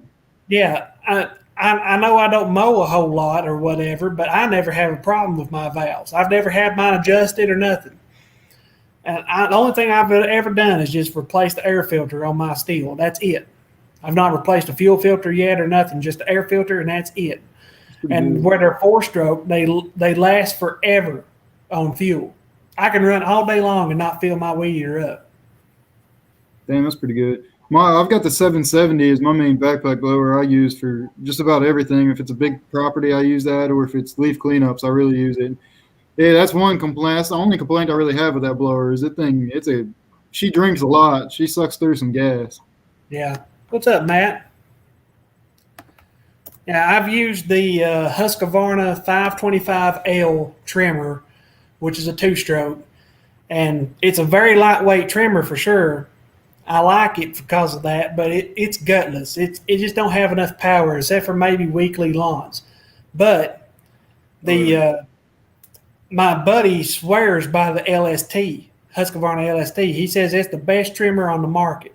I've never used one myself, but you see, where I used to work at in the same company, I was the weed eating crew. We would go out and weed eat everything on all the town property and everything, and there was a section of bank that with a Stihl, I could start in the middle, go all the way down, do across the top, and do the other side of the sidewalk on pretty much a tank of gas. With the Husqvarna, I could go all the way down and halfway back, and it'd be out of gas. Which, of course, that could be tank size and whatnot, but 2-stroke versus 4-stroke, you're going to save gas on 4-stroke no matter what. Yeah. Yeah, see, the 770 I've got's got a big tank, but it will suck through some gas. Gorilla, my recommendation, what I would recommend, you guys can say what you want. For the specs of what you get for a PB580 versus what you could get I think it's around the same price, if not maybe $50 more, you can buy the 770, which is what I got. I'm the kind of guy, I want more bang for my buck. So if it was me, I would buy the 770 because I don't remember the exact price, but it's either right at the exact price or it might be just, $50 more. I would spend that $50 more and get the bigger one, but that's just me and for what I use it for. The thing about Echo is they are cheaper than Stihl. And I think that's their biggest appeal to them. I've never used one. I can't say nothing about their build quality or whatever. I know they're cheaper. And I'm not trying to say that, I'm not trying to say nothing bad in that regard. They are cheaper than Stihl, and I'm sure they're good equipment, but I'm just a Stihl guy all the way. Yeah, and see, I'm an Echo guy away, so Yeah. I'm gonna always try and promote Echo as much as I can. But at the end of the day, I'm hoping this year to try out just about every brand, especially when it comes to trimmers. I'm going to start with. I want to be able to. Eventually, I'm going to start buying. I think the next trimmer I buy is going to be a Stihl trimmer, just to give it a try. Yeah, I would recommend for a Stihl trimmer, try to get a 111RX. I know the 94R is a very lightweight trimmer. It's a 2-stroke. And see, that's the one I would probably end up going with. Whichever trimmer I end up getting has got to be pretty lightweight because I do the bigger properties, like the apartment complexes. So the weight makes a difference to me. Yeah, the RX supposedly is only a pound difference, but I felt both of them in my hand at a dealer. They had, the baggie with the instructions and everything tied to them, had the guards on them, everything. Everything's the exact same between the two, and I couldn't tell the difference in weight between the 11RX and the 111RX and the 94R. I'll have to go check them out. I know. I don't know if I'll be able to do it this year or not because I got a lot of shit I'm trying to do this year. But I'm hoping by next year to start dipping into other trimmer brands and stuff. I want to try them all out, really, to be honest. Right now I'm an Echo guy, but who knows? Maybe in 5 years from now I run some. Maybe I'm a Ryobi guy in 5 years from now. Who knows? But I want to try them all, to be honest. In 5 years from now, you'll be like Scott with SC Lawns, have a Frankenstein trimmer. Yeah, one I pieced together from all of them. Yeah, exactly. Yeah. Anybody would like to come up? I'm putting the StreamYard link in the chat again right now. Matt and Carlo, if y'all like to come up, or just anybody, there's the link. Yeah. Gorilla's the 770. What's up, money, Mike? Gorilla's the 7070. So I use that in my apartment complex. I think you can get like an hour to an hour and a half running damn near full throttle out of a tank, but the tank is big, so it will suck through some fuel, but you're going to get the bang for it, man. It's got the power. You can just barely squeeze the throttle and you clean out flower beds pretty easy without blowing mulch around, but it is strong enough it will blow mulch around too. It's kind of an all-around blower. I really like it, but that's just from my experience with it. See, when it comes to trimmers, for my 111RX, I hardly ever run it over full throttle. I hardly ever run it over half throttle. Really what I do where I run no guard, I run the string out pretty long, and it bogs the trimmer down enough to where I can have it at full throttle, but it's not, wide open, you know what I mean? And I know everybody says, well, that's going to be rough on your engine and blah, blah, blah, blah, blah. Man, I don't either. I've cut brush with that machine. I've weed eated, 3-foot grass thicker than hell. I've never had a single problem out of it and probably never will. I've run premium Stihl oil in it and, that's it. So I had a video. It's up on YouTube. It's not public yet. It's guard versus no guard. But I'm going to take it down and redo it now that my editing is a little bit better because it's kind of a poorer quality video and it's just, I don't like it. So it's one of the ones I'm going to remake first in the springtime. And I'm going to test it after I make that video. I'm going to test the theory of how much better is the guard versus no guard because I don't think it's any different. I think it's all the same. I don't think it wears and tears any more on your weed eater than what not running a guard does, like some guys say. But that's just my experience. And I don't know. I put maybe 100 hours on my Echo in one season with running no guard, and it was pretty rough hours. So I've had no problems with it. I think in a way that no guard is safer because you can, like I say, you can run a big swath and power your engine down a little bit and not have to really control your throttle. You can let the line govern the engine, basically. And if you have a guard on one, you're going to get hit with stuff anyway. What it comes down to, as far as safety-wise with a guard, in my opinion, is the operator. If you go at the ground with at full throttle and short string, and then the string is moving that much faster because the engine's got no resistance, yeah, you're going to throw stuff twice as hard and twice as far.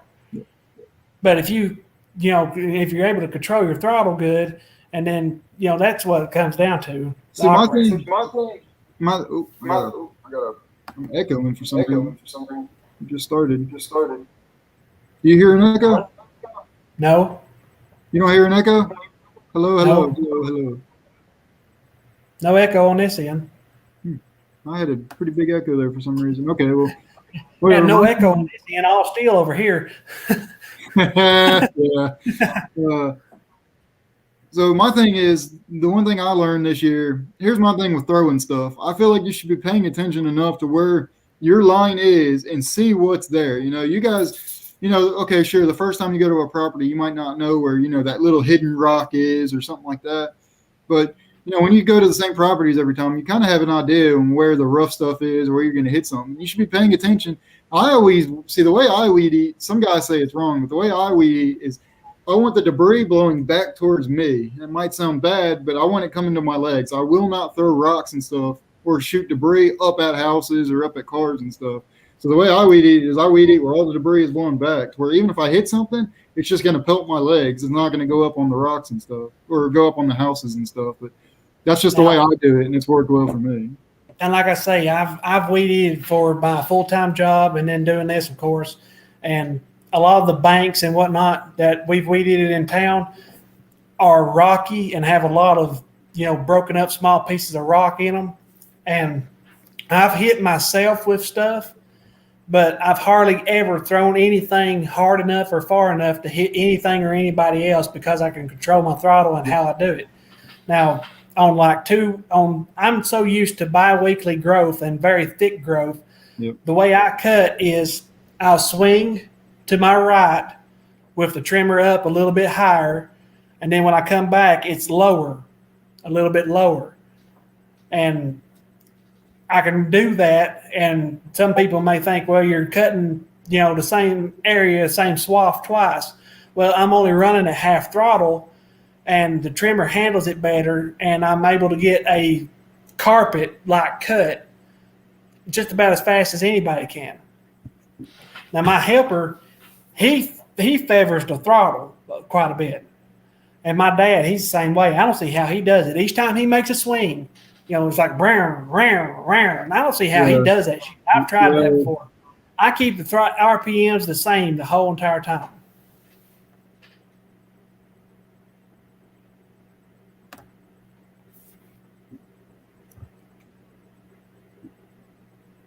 That's something I wanted to add right there. I don't remember what it was.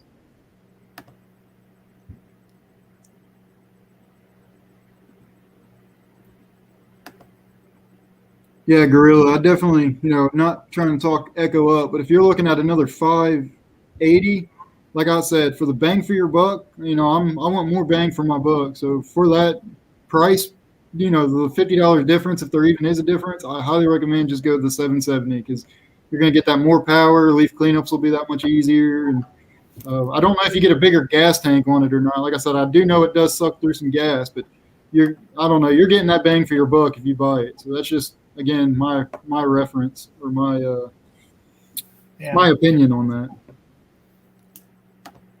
Appreciate you coming in, Mike. Hope you have a good day. Yeah, thanks for coming in, Mike. Come on up here, Matt. It's been a while since I talked to you.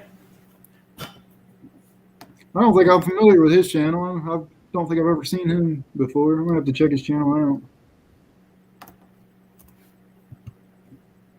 I haven't seen him up on anybody's stream in quite a while. There for a while, he was on, I think it's Bowman's or somebody's. He was on there pretty often. We chat a little bit. I am subscribed to him.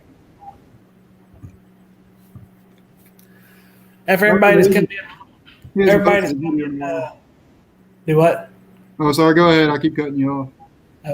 Everybody that's come in the last few minutes or whatever, I do have the link to Mowers for Vets PayPal pinned to the top of the chat. If anybody would like to donate to that, I'm sure Floyd would really appreciate it. I just thought I'd give a little extra meaning to today's chat instead of just talking or whatever, and make a little bit of at least awareness of the cause and whatnot for that. So anybody would like to donate, it's pinned up there. We'd all appreciate it.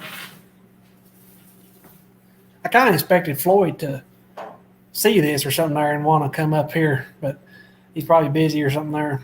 Yeah, I'm hoping to catch one of his videos, like I keep saying, or one of his live streams. I never get to catch them. They're too early, so There's like a good sweet spot for me in catching live streams. It can't be too early and it can't be too late.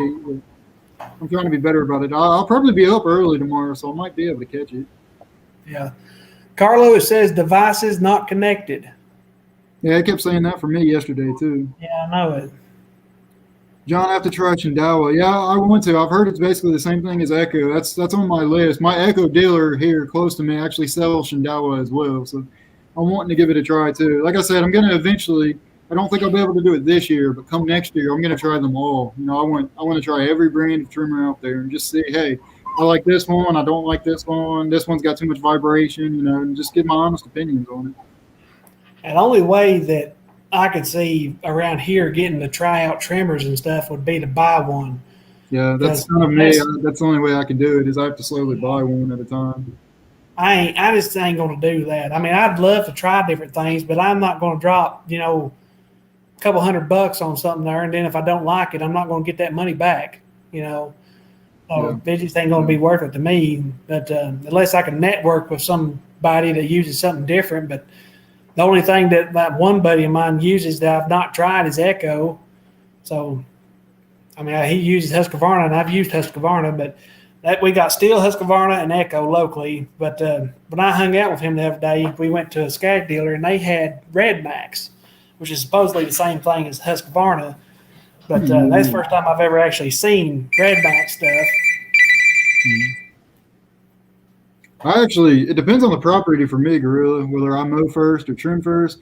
There for a long time, I was actually mowing first because I hate trimming. So I try to mow as close to the stuff as I can to give less trimming. But it also depends on how overgrown the property is, because if, you know, the property is pretty overgrown, I try to trim first. That way my mowing will at least disperse the trim, you know, the trimmings from string trimming, if that makes sense. Yeah. It varies for me about trimming first or mowing first. Sometimes it varies. Sometimes I do one or the other. I've never had any problems with either way. So, which it don't matter much when it's bi-weekly. Yeah. You know, it's hard to clean up a yard anyway. On one of the properties I do, one of my favorite properties that I cut, I'm going to try, I've got a setup in mind that I'm going to try and run this year. I want to be as efficient as I possibly can. So I'm thinking this year, I'm actually going to try, you guys will probably get to see me.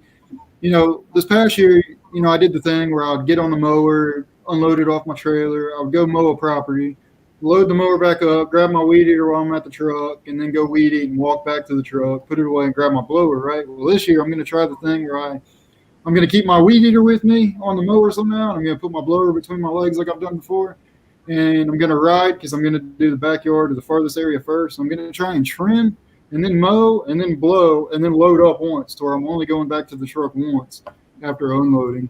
In my head, it seems to be more efficient, but we'll see how well it works. Now, have you ever blown off with the mower, like not riding with a blower, but using your mower to blow off?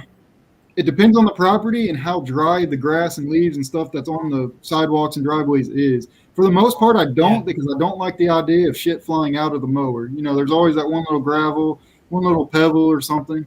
And I always run high lift blades, so I have a very big fear of something throwing out the side of it.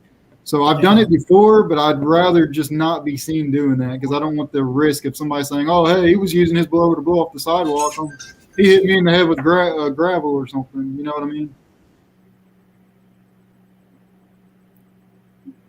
Yeah, I do it a lot on the commercial property that I have, but I mean, there's nothing there. You know, it's basically just a storage building. So I do it there a lot. I do usually blow off part of it with the mower deck, and then the part where I trim, because I trim last on that property just because the trimming takes 2 minutes. So I usually do grab the leaf blower, but sometimes if I do it just right and I don't have a whole lot of grass there, I could just take the trimmer and blow off with it. Have you ever done that? I did that a couple of times when on the apartment complex I mowed. If I got any trimmer, because I would never blow the back porches off, but when I was trimming, if I got any up there, I would use the trimmer to blow it off. That's pretty risky. That's more dangerous in my opinion, but it worked pretty well. Yeah, it's definitely risky, but and it don't work the best. Sometimes you can get it to work just right, and sometimes it can't. But I've done that quite a bit, especially where I used to work at, because especially like if we would tag team a section, like one guy up on top of the bank and one guy on the bottom, we'd go all the way to the end. Then on the way back, two of us would use our trimmers to blow the sidewalk off. That way we wouldn't have to walk that whole entire area again with the blower. Mm-hmm. That's another big benefit of running no guard, because you're able to get that longer string, and you almost get like a helicopter effect when you're going over the sidewalks and stuff with that longer string. Yeah.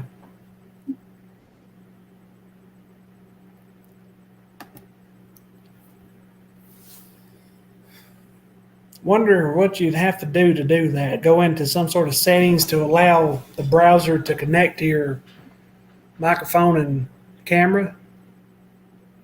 I keep getting some kind of echo feedback here. Like I keep hearing myself repeat. Don't have anything. For me, every time I start a stream, it asks me, if I want to allow StreamYard to use my cameras and stuff, my camera and microphone. So it should ask you that, unless you've got some sort of setting where they ain't asking you no more.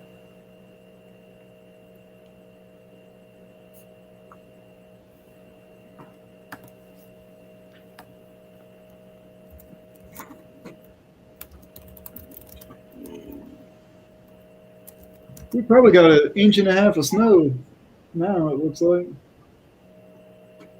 Not happy about it. It means I'm going to have to go shovel.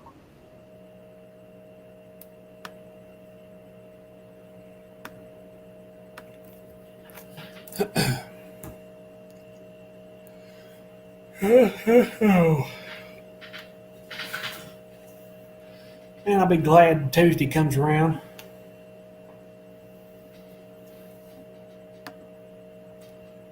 Driving right now using the microphone to text. It's weird to see that straight automatically disappears on these. What the hell did my phone? So I'm still listening. I got to drive parents' house.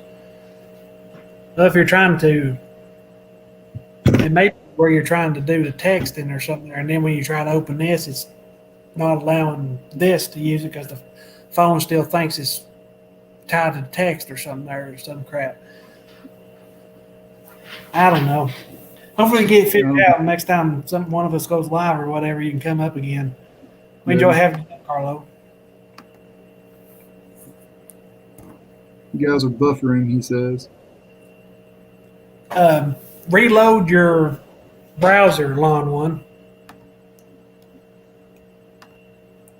Refresh your browser. Says he hears you fine. Oh, Matt does.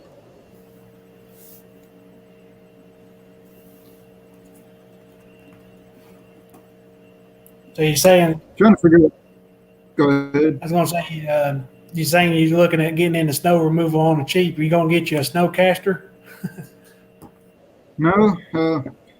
Well, in my definition of cheap versus what I was looking at getting. So my definition of cheap for efficiency-wise, what I'm going to probably do next year. Well, not next year. I mean, this coming up next snow season, if that makes sense. I'm probably going to upgrade my truck. I'm going to not upgrade my truck, but I'm going to put the transmission cooler on it, and then do upgraded springs on it, like they were saying, and do the helper springs in the back, I believe. And then I'm going to probably run a 6.5 to 7 foot plow on the front of it just to have, and then just a cheap little tailgate spreader on the back. Yeah. And then in terms of sidewalks, because they're apartment complexes, they have sidewalks. Right now, what I'm thinking is just getting a plow for my zero turn and put the weights on the back of it, like what Mark had showed. I don't really want to do that. I really would rather have something else, like get a four wheeler or something. But in terms of cost, it's going to come down to what the cost is, because I don't want to spend a bunch of money because I potentially, it's just not. We just don't get enough snow regularly. Like this whole wintertime has been a very oddball winter for us with getting snow and how cold it's been, like it is right now. Yeah. What about putting a plow on your walk behind? I tell you don't want to put a plow on your zero turn because it's so new, right? Yeah, that's my fear. It's such a good mower. I don't want to tear it up, but I don't think the walk behind's got it in it to use it. I don't think it has the ass in it to push or the weight. especially if I get on ice. I think it'll just spin. Now I think it's the weight mainly because, you put what 100 pounds, 80 pounds, whatever a little smaller 4-foot blade would weigh. You put that on the front of it. I really think it's not gonna.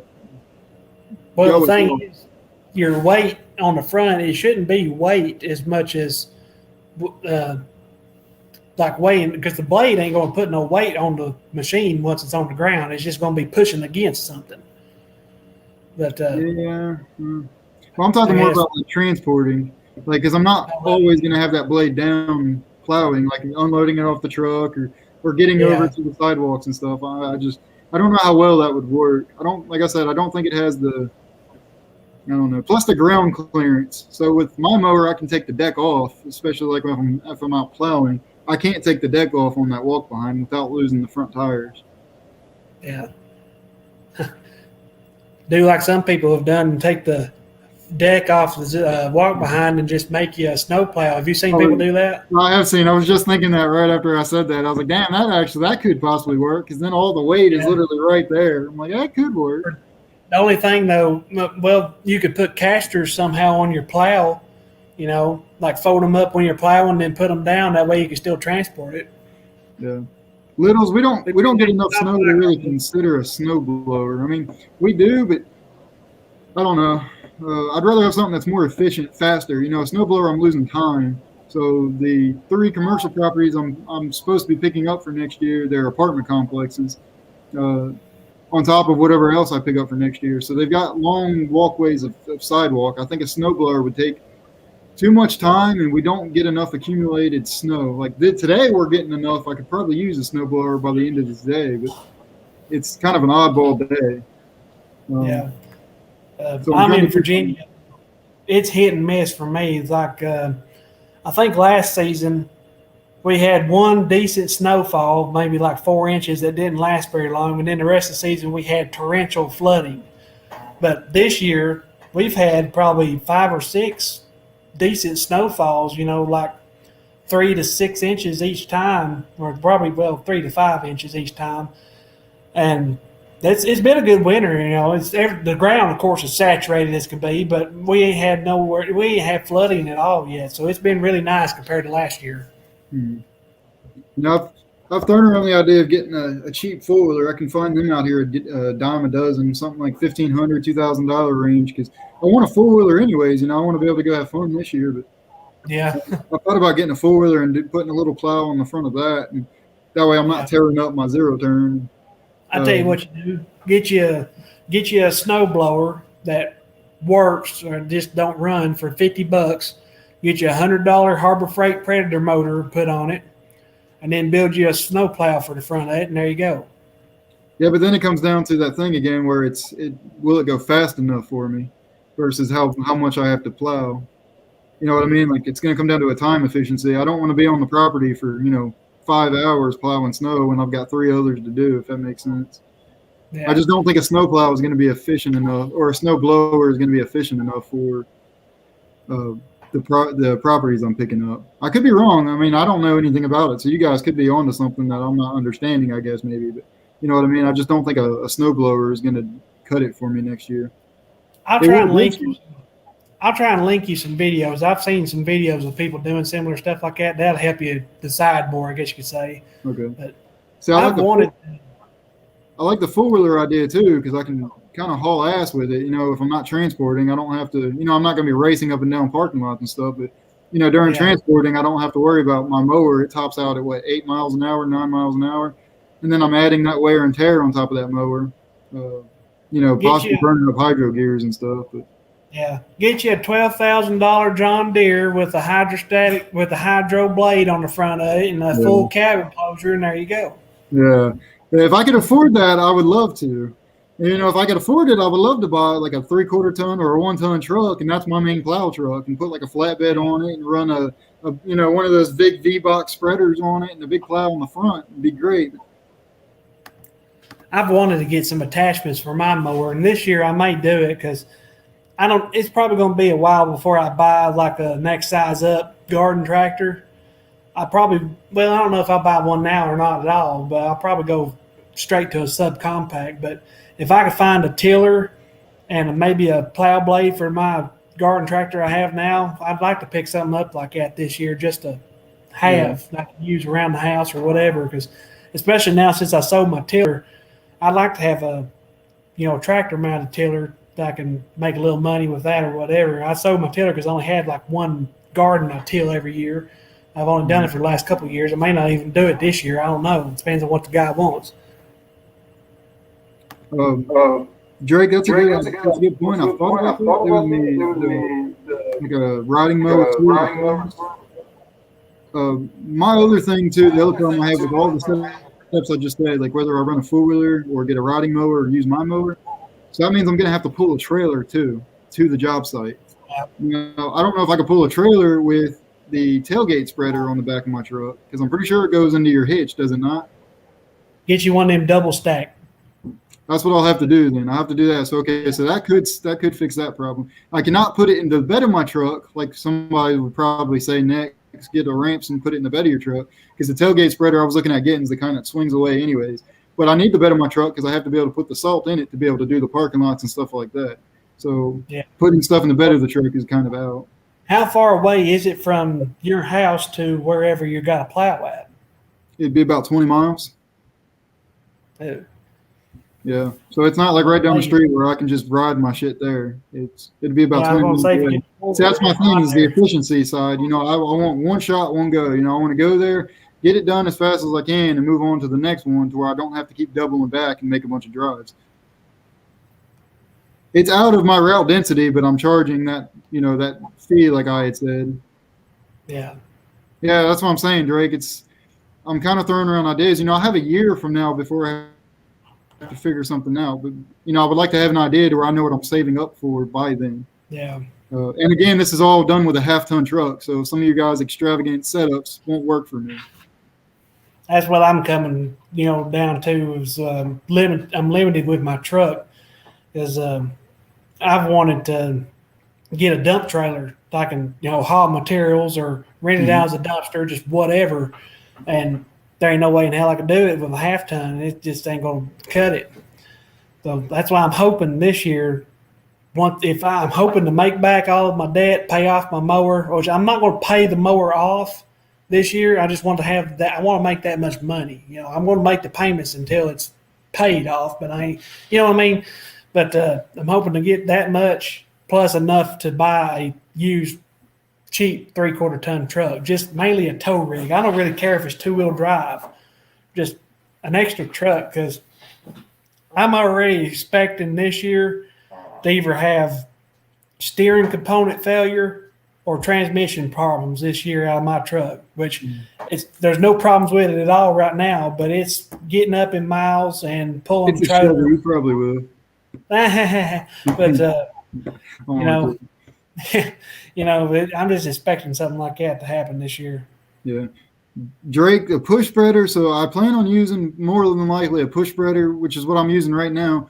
For the sidewalks, I think is my best bet. Is going to be the most efficient for the sidewalks. Now, for the driveways, I think it's going to take too long because I can only put about 80 to 100 pounds of material in the spreader, and then I'm pushing 80 to 100 pounds. So then there's also that fatigue thing, and I'm going to have to do. There's at least 3 of them for sure I'll be picking up next year. So I'm going to have to do at least, I'll be pushing 80 to 100 pounds of salt through a driveway, but then I'm going to have to go back and reload those up. They're not as big as my biggest apartment complex that they are, but there's several.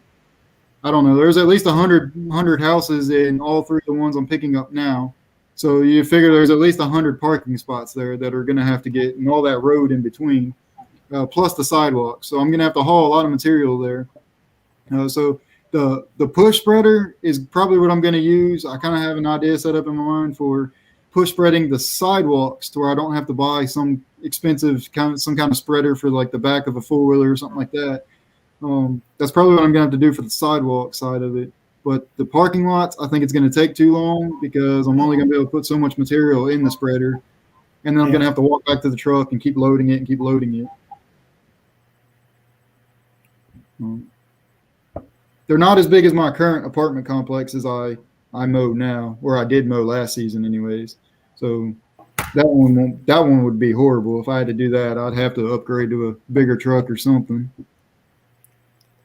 I'm thinking about just staying away from commercial properties this year.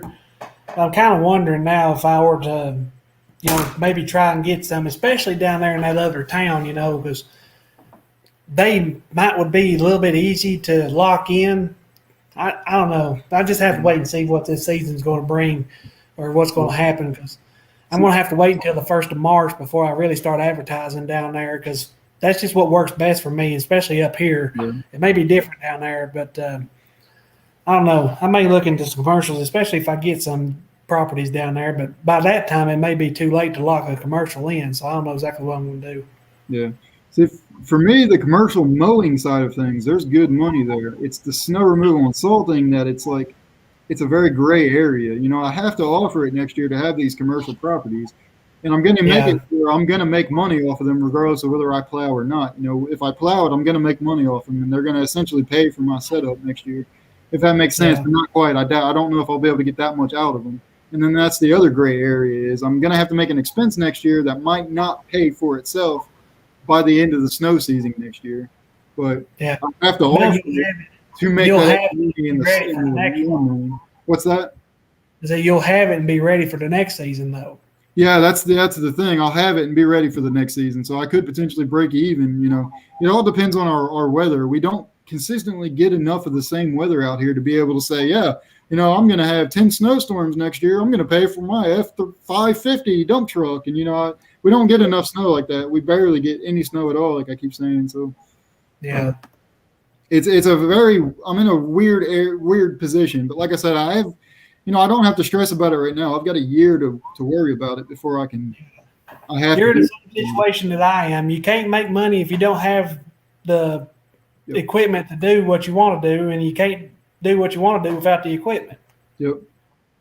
I'll probably do a live stream specifically for snow removal and stuff, like a setup or whatever, to where I can get some guys, get everybody's opinions on it and really talk about my situation. But like I said, I'm not stressing about it too much right now. I don't have to worry about it just yet. Right now it's just I'm in kind of a busting ass mode for just using my little shovel, but I don't have to do the big properties yet. I've got that 6-car driveway. That's going to be that one's going to suck. But other than that, going into next season, I've got to be prepared. As far as your residential driveways, that's where I would recommend the snowcaster. Yeah, see, for the residential driveways, that's where I would benefit from a snowblower. Like I would honestly, I think, benefit from a snowblower right now with my current setup, even though we don't get that much snow. I think a snowblower would probably work for especially this storm here. But now, the last snow we had was a very, very wet snow, and we couldn't even use the snowcaster on it because it was so wet and heavy. That would be the only kind of situation for me, like a little single-stage snowblower would come in handy. The snowcaster on it, because it was. I still wonder if something like a regular snow shovel or whatever would be faster or just as fast as a little single-stage snowblower in my area for that kind of snow, because it's not very often that we get snow quite like that. It's so heavy or whatever.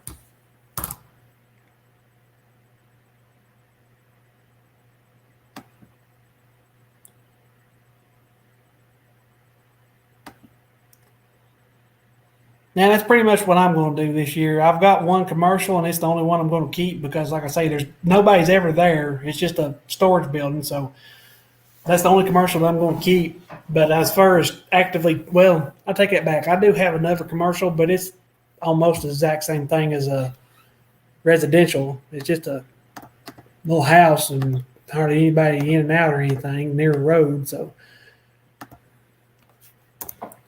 I ain't actively going to try and get any more commercials.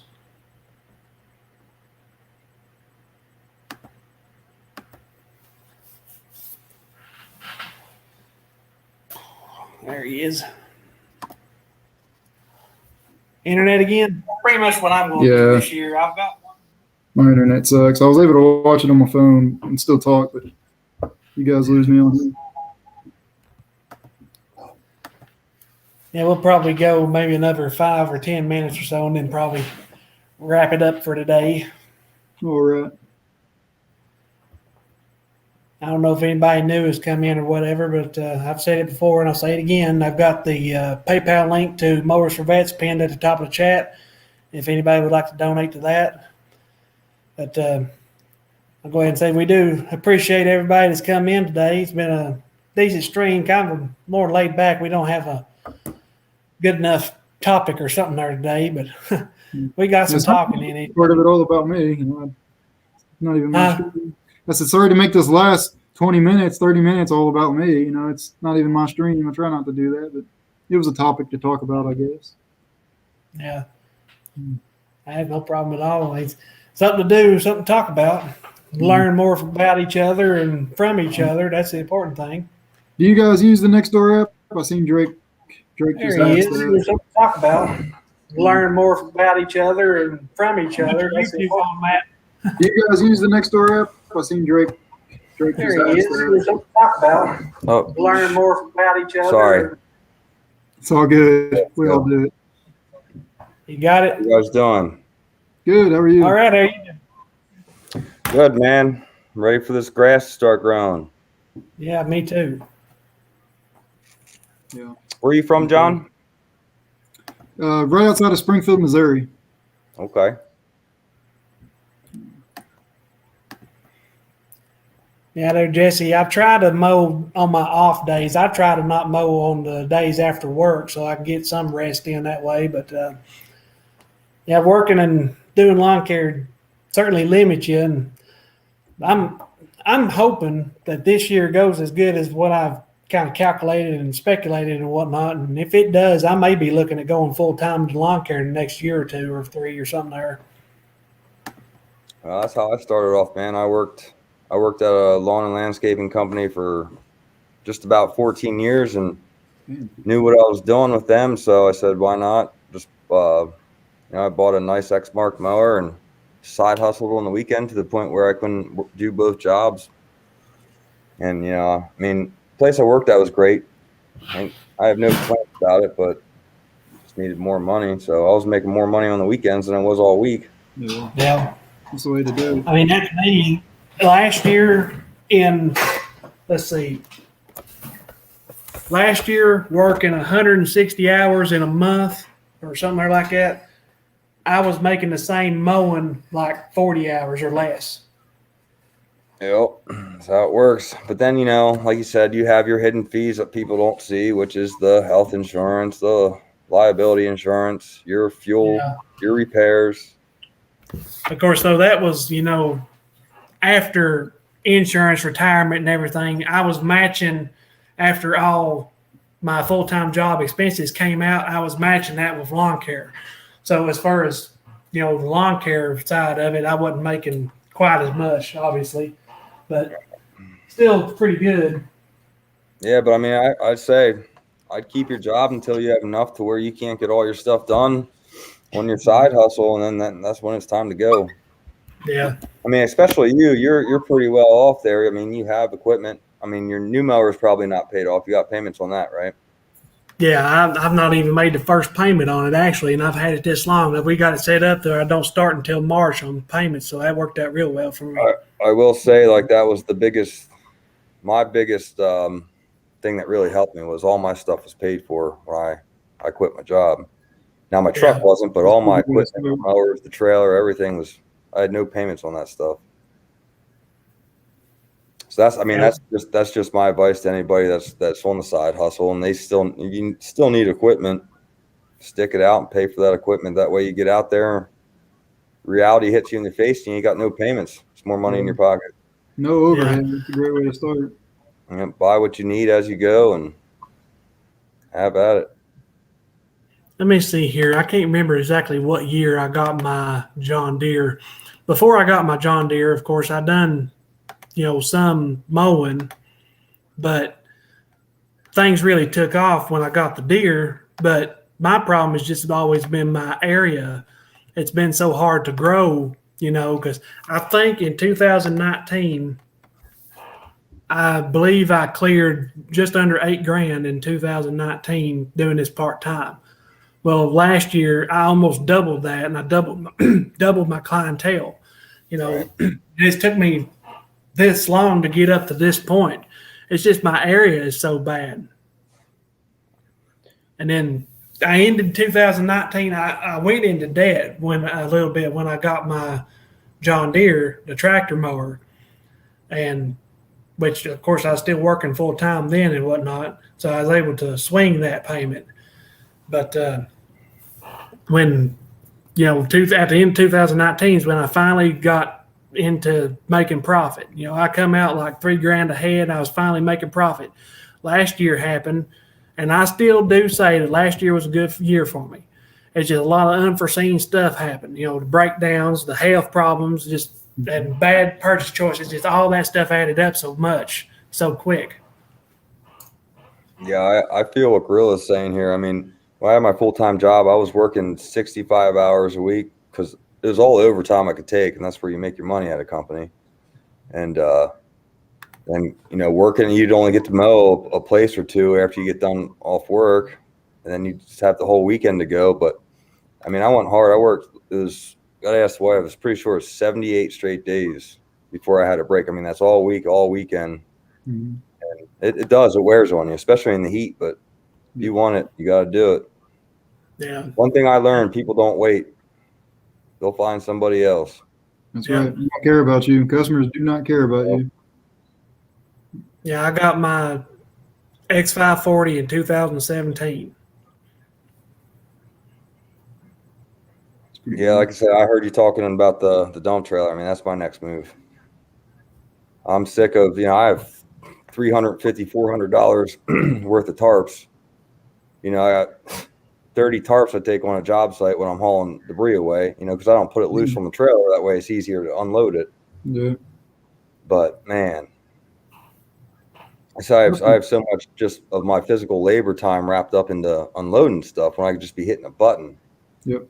Yeah. It's like a 2 months payment on a good dump trailer if you finance it.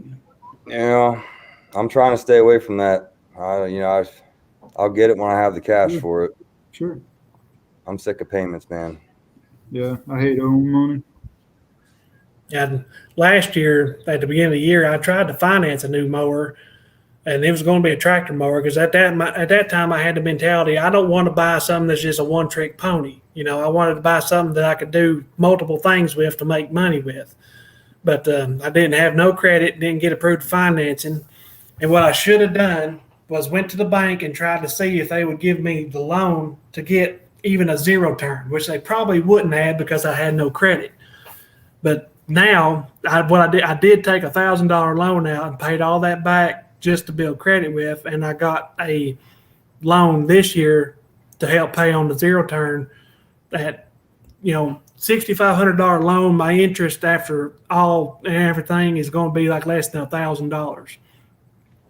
The interest is. So that's pretty decent. I mean, I'm saving $500 buying the used mower than I would be buying a brand new one.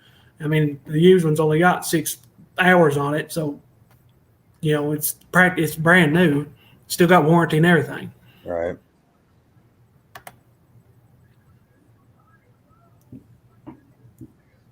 I kick myself in the ass. I mean, I'm about to be 33, but I wasted 14 years of my life at this place. Now I'm grateful. Like I said, I know everything I know because of it, but man, I should have did this at least, this would be my 4th year now, but I should have did this at least 7-8 years ago. Yeah, at least you got the experience. You got to learn a lot. I mean, it wasn't quite. Right. I mean, you learned everything before you went out in the field.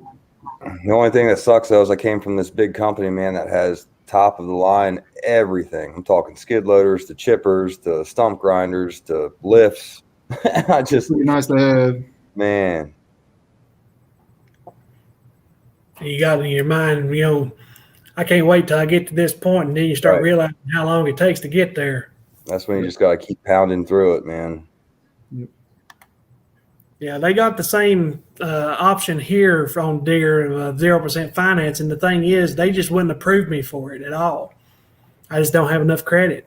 They've told me both times you pretty much have to have like a bunch of money worth of credit cards in your pocket before they'll even consider it, which I think is a little bit ridiculous if you ask me, but it's whatever. I got my mower and I'm happy. Well, I mean, I get the whole credit thing. They need to see that you can make payments and stuff. I mean, I'm not just going to give somebody money I don't know either, Yeah. with no proof of history of making payments on anything. Yeah. Well, I mean, I went in just the 1 year, making the payments to the bank from 0 or whatever before, because I know I had no credit before then. I went from 0 to 680 credit score in 1 year, and I don't know nothing about it, but that seems pretty damn good if you ask me. But they still didn't get it. Matt, when are you gonna start making more videos? I need to, like I said, I mean, it's wintertime. Yeah. I mean, the company I was telling you about that I work for, I go out and snow plow for them. So I have snow plow footage, but to really make a YouTube video about that, it's not my stuff. I just, it's not my equipment, not my account. I'm working for somebody. So it's kind of like, that's just don't want everybody to think I'm a liar, Sure. Oh, that's not his stuff. But here, once the spring hits here and we get going, I'll get back at her. Yeah. I didn't realize I was subscribed to you. I checked your channel out. Yeah, I did too. I have you too, but I really haven't, nothing's popped up ever about you on my trending and stuff. I think this is honestly the first time I've seen you on stream. It's been a while since I've seen you up on the streams and stuff. Yeah, my daughter just turned 3, and it's kind of hard when everybody's going live. She's running around, and sure. I'm sure everybody on that. Sometimes, what you got going on. Yeah, and that's the thing. And usually everybody goes live, and I'm trying to get her ready for bed. And by the time I get her to bed, everybody's getting off. It's just how it works. Yeah. Sure.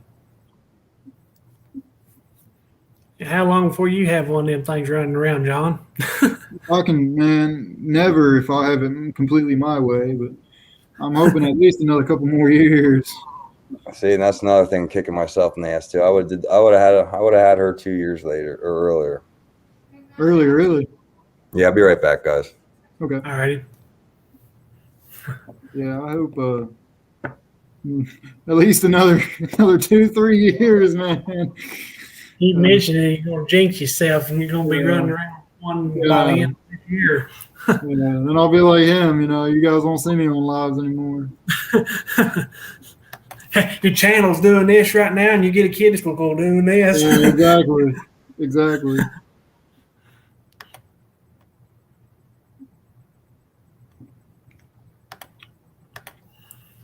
Yeah, I'm hoping before that happens, I'm hoping this will be a bit of a nice little boost in income before that starts to happen.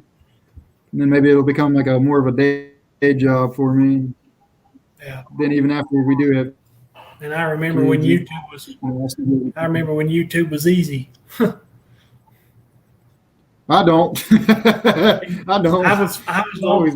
I've been on here since 2016. That was back when it was still, all you had to have was 10,000 views, and that was it. You was ready to go. And I think I got to 6,000 or 8,000. I was getting close. I had a ways to go, but I was getting close. And then they changed the shit, and I'm like, fuck, Yeah. But it is what it is. It's just a hobby at this point now, anyway. Just for the interaction. I know. Not to keep talking about myself on your channel. I feel like I'm doing that too much, and if I am, just mute me. It's fine. No, that's fine. My plan is when my plan is when I get monetized. My plan is to use that money back into the channel. Yeah. Be able to do giveaways. I want to do good giveaways. Like this first one, it'll be okay. I think whoever wins is gonna enjoy it, but I want to be able to save up the money I make on there each month and, give away a trimmer, give away a blower, or, something like that. Yeah. I'm looking forward to that chance to win that 0 turn. Man, I'm looking forward to the day I can do that for somebody. I really do. That's a big goal of mine, is to be able to have, a big goal of mine is to be able to do a giveaway of like a whole lawn care starter kit. Maybe not a trailer, but that would be nice if I could throw in a cheap 5x10 trailer with a mower on it, like a zero turn of some kind, a blower, a trimmer, you know, the whole setup. All you have to do is hook your truck up to it and go mow. You know, I would love to be able to do that. But I tell you what would be a good outlet for that would be SLE equipment. I mean, you can get a whole exactly. Yeah, you get a whole entire Husqvarna setup with a trailer and everything for like $6,000. Yeah, exactly. Like a residential zero turn, but I mean, still, you know, that's a starter setup.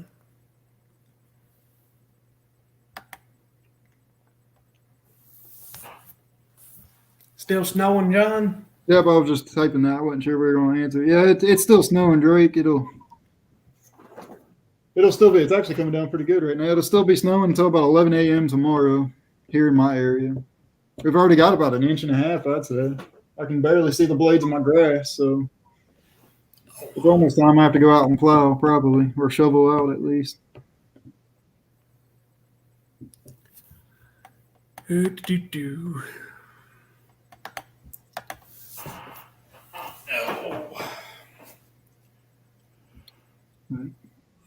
Yeah, we're running out of things to talk about. Yeah. There he is. All right.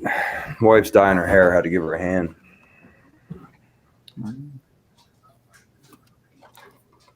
Let's see, So what where are are you? you on? Nobody's working? Guys work at all? I'm at work right now. Okay, yeah. What about you, John? I'm waiting to go out and shovel some driveways out. I'm right out my trigger where I need to go do it. So after you shovel, you ain't got nothing to do then until snow melts, or? Pretty much. Yep. I'm just in hibernation mode now. Yep. Yeah, The only thing I've been doing is plowing snow. We've been getting about 3 inches, maybe a week so far. I guess Thursday they're calling for maybe a potential 5 to 8. So now, where are you from again? Pennsylvania, southern Pennsylvania. Ooh, what I city? don't think I know that. What's that? What city are you from? Lancaster. Oh, right on. So I'm originally from Delaware, from all over the north part of Delaware. So I know Lancaster real well. Yep, and it's not too far. Yeah, I'm southern Lancaster. That's right at the line there. Yeah. I went to Lancaster all the time. So I lived.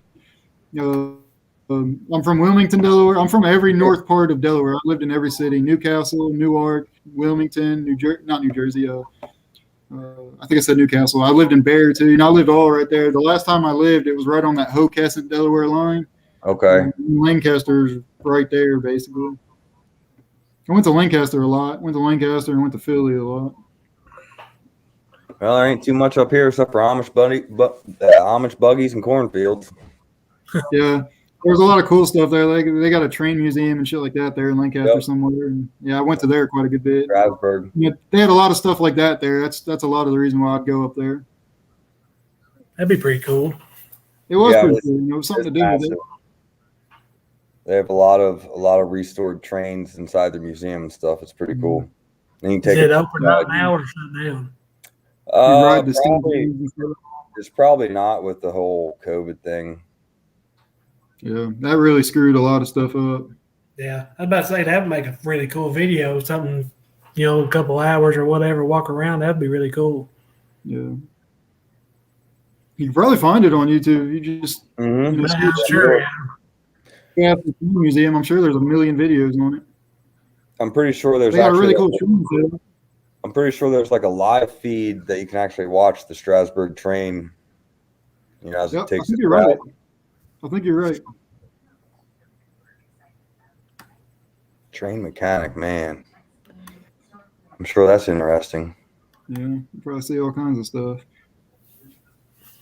I'm sure the tools he uses ain't too small. Yeah. I bet he gets a workout. Yeah, but I'm kind of going stir crazy here. Yeah. If it don't snow, it's not really too much I can do. There's 6-7 inches of snow on the ground constantly. Yeah, we do. I do junk removal too on the side a little bit to keep me busy, but that's even died down a little bit here in the wintertime. So yeah, I mean I get them random calls too. The hibernation thing was cool for the first month. Like the entire month of January, it was cool, but now I'm freaking bored of it. I'm ready to go out and do shit. Yeah. Yeah, it was nice to spend the time with the kid and the wife and stuff, but man, I'm just not meant for this shit, really. Yeah. Yeah, How you doing, Mark? my back and whatnot is only, it ain't been very awful long that I've been in decent enough shape to get around and feel like doing a whole lot, but I've not really tried to find anything right now. And What did you do to your back? Did you have surgery on it or? no, 2019, I heard it somehow. I don't know exactly what caused it. I think it was just overworked, but I think it herniated slightly then. But it had been hurting for a few days, and I was just taking muscle relaxers and whatnot, just trying to deal with it. And then finally, one day, I went to work, got in the truck, drove for 2 minutes, got out, and was just standing there. And then all of a sudden, it hit real hard. And whenever it is this time and last time both, it does the same way. I have to lean back, and I think it's because that disc is slipping out. And like I guess leaning back is making it go back in, and then the muscles all spasm real bad too. So does it make it uncomfortable for you to sit? Yeah, it did this time. It's been a little bit of everything. Like it would be uncomfortable to sit, and then at one point it's uncomfortable to lay and just whatever. But this time I wasn't in no pain up until then or nothing. I was just at home laying in bed all day because there wasn't nothing to do. It was raining. And it just slowly set in. My back started hurting. And next thing I know, it was so bad I couldn't hardly move. And then I was very, very slowly getting better. 2 weeks later, it done it again. And it was so sore. My entire pelvis, my lower back, my groin, everything hurt so bad I couldn't even turn over in bed by myself. Mm. So I went to the hospital, and they gave me like 4 shots. I don't know what all to give me before I could even walk or do anything. And turns out I had a herniated disc. How old are you, David? 25. Shit. Which right now, my actual lower back don't bother me much. It's just certain ways I move, it kind of aggravates this upper glute and kind of side down my leg a little bit. But I doubt I'm going to get much better than what I am right now without surgery. That's what was a big thing for me to buy a stand-on mower, because I mean, like I said, I'm pretty young, and sitting down on these X-Mark. Oh, I have an X-Mark, but sitting down all day, dude, it was beating my back up. I come home and just complain. I'd grunt. I'd stand up. I'd grunt. I'd lean back. I'd grunt. Yep. I'm used to pretty rough properties, and I've got an X-Mark. I got the X-Mark radius, and I have the suspension seat. And, the property, one of the big properties I did, it's 6.5 hours of sitting on that at the quickest time. 6.5 hours on a rough property. Yeah. By the end of the day, my lower back was freaking killing me, even with the suspension seat. Well, I tell you, so I got the standard, and dude, I feel so much better. Yeah, honestly, I'm very interested in one. You know them hot days where you're out there and you keep on and off the mower, on and off the mower, on and off the mower. I mean, it's just nice stepping off the mower instead of getting up and down. Yeah, I'm going to try a stand-on just for that. I want to see how well. I promise you, you find the right stand-on that you feel comfortable with, and you'll notice the difference. Yeah, I'm definitely going to try. I'm hoping anyway to demo a ride. I rode around on a Skag, and I just wasn't very impressed with it. It just wasn't very comfortable. But same dealer has the rights. I want to really look at them. But I would like to try a Ferris, but I'd have to go out of my way, you know what I mean, to go to that dealer. This other one, I'm hoping to get some business in that area, so I should be right around that area, I hope. But I'm really wanting to look at the standards, but I will have to get a weight kit because of my size, and I'll probably go with a 52 because that's just what works best in my area, 52, 54-inch cut. So that's going to be that much less weight in the front. So I want to definitely have some sort of weight kit to help keep the front end down. But I have the standard 52X. I have no problem with the front end popping up on hills or anything. Yeah, but you're probably half my size, though. Height-wise, yeah, you're probably right. Well, yeah, weight-wise, I'm only 5'6". I'm about 180 pounds. Yeah, you're less than half my size. All right. I'm 425 pounds. Oh, shit. Well, yeah. But, what was I going to say? I was bought the Skag Tiger Cat because of the EFI engine and the suspension seat. But the Deere that I got, the 915, they don't offer the suspension seat for it, but it does have the isolation kit. The seat, you could lock it in place or you can let it slide back and forth. It won't give up and down as much as a suspension seat because it's just got the regular springs, but it's very plush too. Man, them seats that John's talking about, they're expensive. They are They're expensive. cheap to replace. I think they're like what, $1,200, maybe even more. I don't remember what I paid on mine. I bought my X-Mark's the X series, so it came with it. It's got all the upgraded shit, all the bigger wheels and the bigger hydro pumps. See, I have the Laser Z60, and it's a 2011. So I mean, the seat's beat, and I looked into the prices of the suspension seat, and I can't justify. I think you're it. about right if you buy it outright, because I think I looked at pricing one out that wasn't the X series. I think I priced out the base model, and I was going to put the suspension seat on it because I started with a residential X-Mark that had no suspension at all on it. Same here. I started out with a little 52 Advantage. I started with the 50-inch Quest, but no suspension at all. It Yeah, beat the shit out of me. good old days. Yeah. Yeah. Pegging that little 20 horse through these fields, man, just giving it all it's got. Yep. Bogging it down and get the thick stuff. I believe that I'll be a lot more comfortable on my zero turn this year compared to the tractors, but I think you will. I still think the Skag had the better seat on it. But of course, I don't think the Tiger Cat is exactly on par with the 915E. You know, because the Tiger Cat, that's like what, a $10,000, $11,000 mower, and then whereas mine new's like a $8,900 mower. So kind of, little varies there.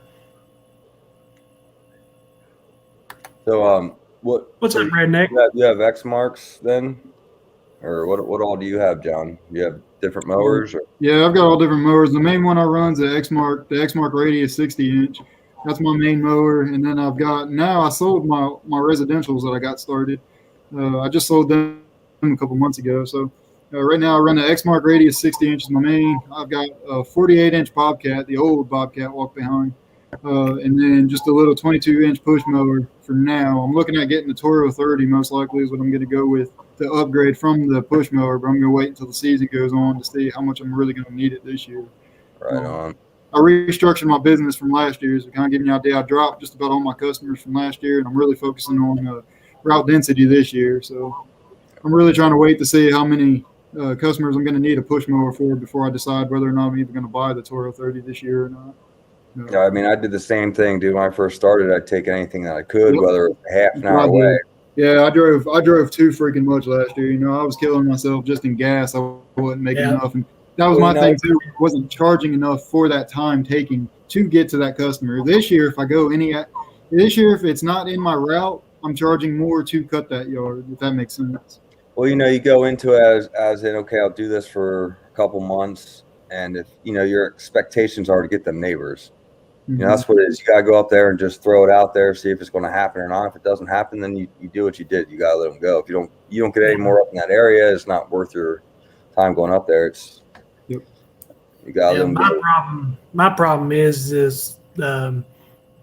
these mountains. I mean, even if sometimes you can get yards, even if they are close to you, that you just don't want to take on because they're so steep or rocky or just whatever like that. I have 10 of them. Yeah. They pay for it. Yeah. I'm just going, especially with my back injury, leaning around on a mower, I'd say is contributing a lot to that disc, slipping like that. So now you have full service, John? I am. I went full time last year. I wish I stayed. What's up, Steve? I wish I stayed full time at my job a little bit longer, but it was one of those things I was ready to make the move. I was losing money by not mowing full time, and just kind of prayed about it, and then everything kind of came together. My business snowball. I started. I had a 33-inch Troy-built walk behind that I would put in the bed of my truck with a ramp, and that's how I got my business started. Right on. I got going that way. My business snowballed faster than I was really ready to take on. So I got a pretty large apartment complex, and that really helped me out a lot. I ended up getting a free zero turn, that Exmark Quest I started with, the residential.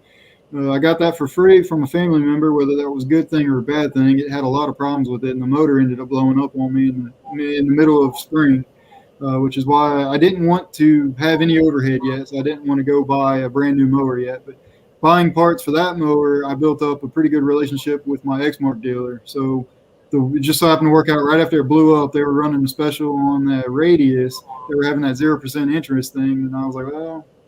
I really don't want to do it yet. So I rented, you can make fun of me. I rented a zero turn from a tractor rental place here in town for 2 days to keep up because it was in the middle of springtime. I was mowing the apartment complex and everybody else, twice a week.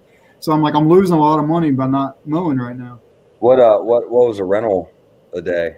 Yeah, that's what I'm getting ready to say. The rental a day. So by the end of those 2 days, I paid just over damn near $400. It was just under $400 to rent it for 2 freaking days. That's what I said. I look back, I'm like, this is a 4-month payment on a mower right now. So you should have checked. You should have checked with a dealer. I think the Skag dealer where I got the Turf Tiger to demo, I think they only charge like $100 a day to rent it. They wouldn't rent one here because I asked that. I was like, hey, do you guys have a demo unit I can use for the day, or can I rent one from you? And they wouldn't let me do it. They're like, no, unfortunately, we don't. I'm like, all right.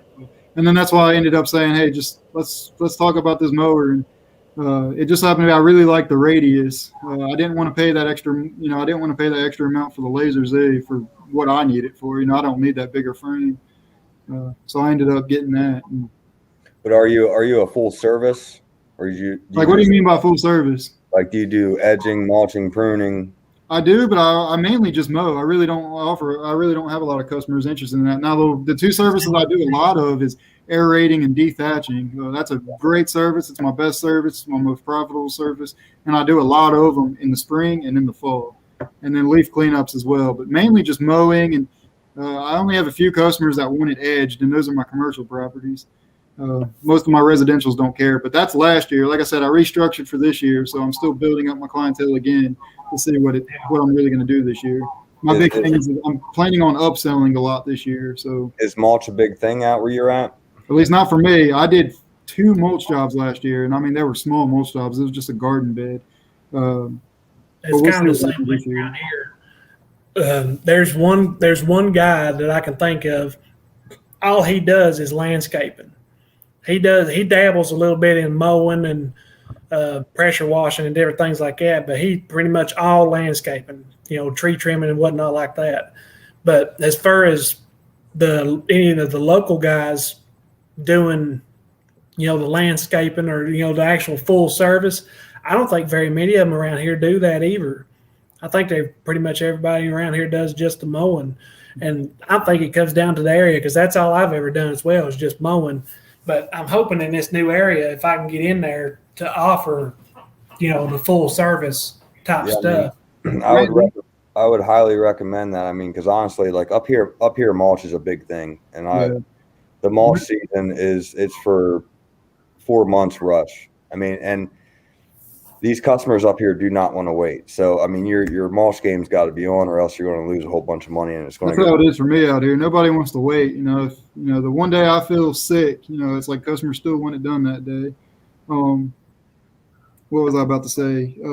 Matt, do you know there's a guy? I think he's based out of Aston, PA, up there. I think that's where he's based out of. He's a big tree company. He started small.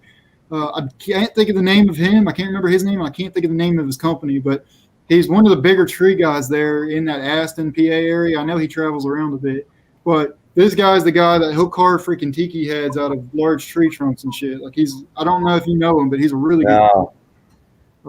If I heard the name, I'd be able to say, yeah, that's it. But I can't. I don't talk to anybody up that way anymore. But I can't think of his name, and I can't think of his company's name. But he's a really super good guy.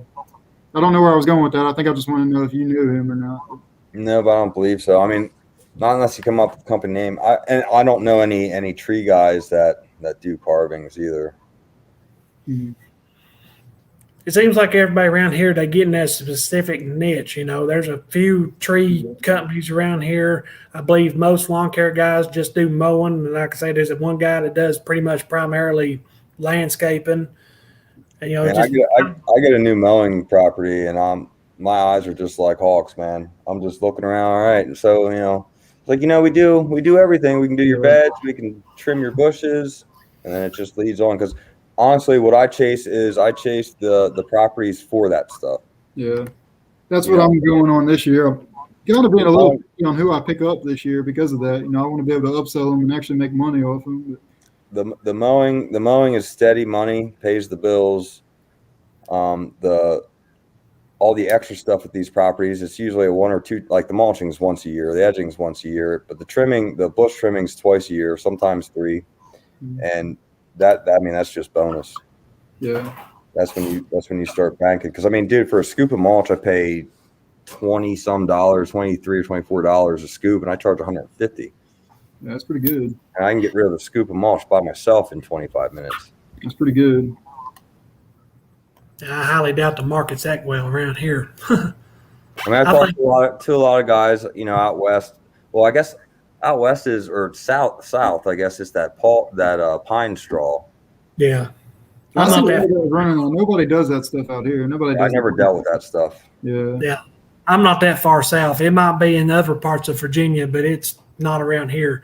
Around here, you got maybe river rock and mulch.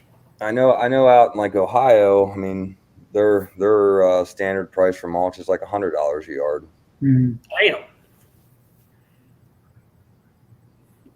So, a yard's a scoop pretty much. So, I think a lot of it has to do with my setup. I look at things I know I can take on with my setup. I run a 1/2-ton truck, and I have only just an open trailer right now, 12-foot trailer, 3,500 axle. So mulch jobs are a little out of my realm, as I can only hold so much and be able to do so. 7,000 pounds is a 7,000-pound trailer. No, it's only 3,500 pounds. Oh, 3,500 pound. Yeah. Single axle. Axle. Okay. Yeah, and a 1/2-ton truck, so I'm only limited when I put my mower on it, my trailer. I can, I could put 1 scoop of mulch in the bed of my truck, but then how long is it going to take me versus how much time I could spend mowing and make that money up with my setup now, anyways. I'll tell you what you can do. That's the cheapest route without buying a new trailer is I did the same thing here. I have a 7 by 12, or it might be 7.5 by 12, and it was a 3,500 pound axle or 3,200 pound axle. And I got looking into the axles. I actually got an aftermarket axle that was rated for 5,200 pounds, up my rim size, my tire size. I got electric brakes for it. Yep. And dude, I'll put 4.5, 5 scoops of mulch on it. Damn, that's pretty good. What do those scoops weigh though by itself? Probably 600 pounds per scoop. Per scoop, roughly. So what are you looking at, like 3,000 pounds worth of mulch right there? Yeah, just about them plus the trailer weight. So I'm getting close to my truck's limit. Yeah, what 7,200 pounds? 65. 65. See, I have a 1,500 too, and that is one of my business mistakes. Is I'm kicking myself in the ass for buying pretty much a brand new 1,500. Yep. That was the stupidest thing. It was $40,000, and. See, my thing was I bought the truck before I knew I was going to do lawn care, but I wanted something that I like and could drive personally, and it's not terrible on gas. If the lawn care side didn't make it, at least I know I still have a truck that, hey, I can daily drive this, and it's not that bad. So that was my reason for buying the 1/2-ton truck to start with. But now I'm wishing I had went ahead and bought the 3/4 ton as I'm starting to get into snow and all the bigger jobs and stuff. But for now, I'm going to have to deal with what I got. Yeah, because, I said the same thing. I thought I was just going to be pulling around 2 mowers. 1,500, no problem. Yeah, exactly. That's where I was at. I'm like, hey, I'm only going to pull around 2 mowers. I didn't think about weight for mulch jobs because at the time of me getting into it, I didn't have any of that. So 9 times out of 10, though, my properties are 4 scoopers. If it's going to be more than that anyway, I'll get it delivered. So that's pretty good. I really wanted to get a single axle 14-foot with a 5,200 pound axle, but those.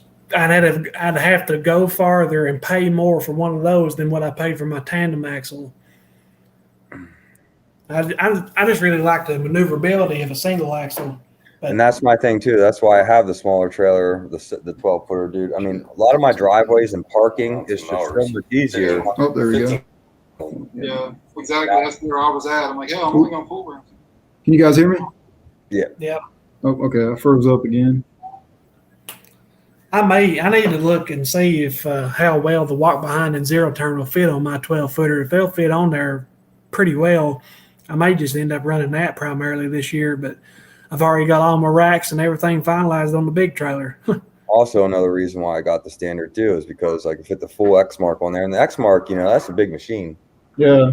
Zero turn, and I can Yeah, fit that. the Laser Z is even bigger than mine. Mine's fucking big. And I can fit the Laser Z in my standard right on it, no problem. Damn, he says his Ram 1500 pulls 10,000. One thing you might want to be careful, just because it can doesn't mean you should. Because Yeah, I mean mine's only have mine's rated. Yeah, mine's rated 72. What year is it? I'm rated 7,200 pounds. That's legal anyway. Yeah. I think my Chevy's only rated at like 4,800 or something there. I think the new Ford F-150, I think if you get the EcoBoost, I think it's rated for 10,500 or something like that. It's up there. But again, my saying is just because it can doesn't mean you should, because it doesn't have big brakes. It's regular F-150 brakes. So that was too. When I first started, I had that trailer with the small axle on it, and I didn't have brakes, dude. I was going through my truck brakes, so I said I can't be doing this. Brakes and rotors, I had to get. I gotta get brakes put on the trailer. Yep. Yeah, I had to get brake work done on my truck last year, and that's why I'm wanting to upgrade to a bigger truck, because I about look for brake work to be, if not every year, every year. I got you, Cruz. Yeah. Well, Neil's here. I'm out. Yeah. Get up here. Mr. Grasshopper. Come on up here, Neil.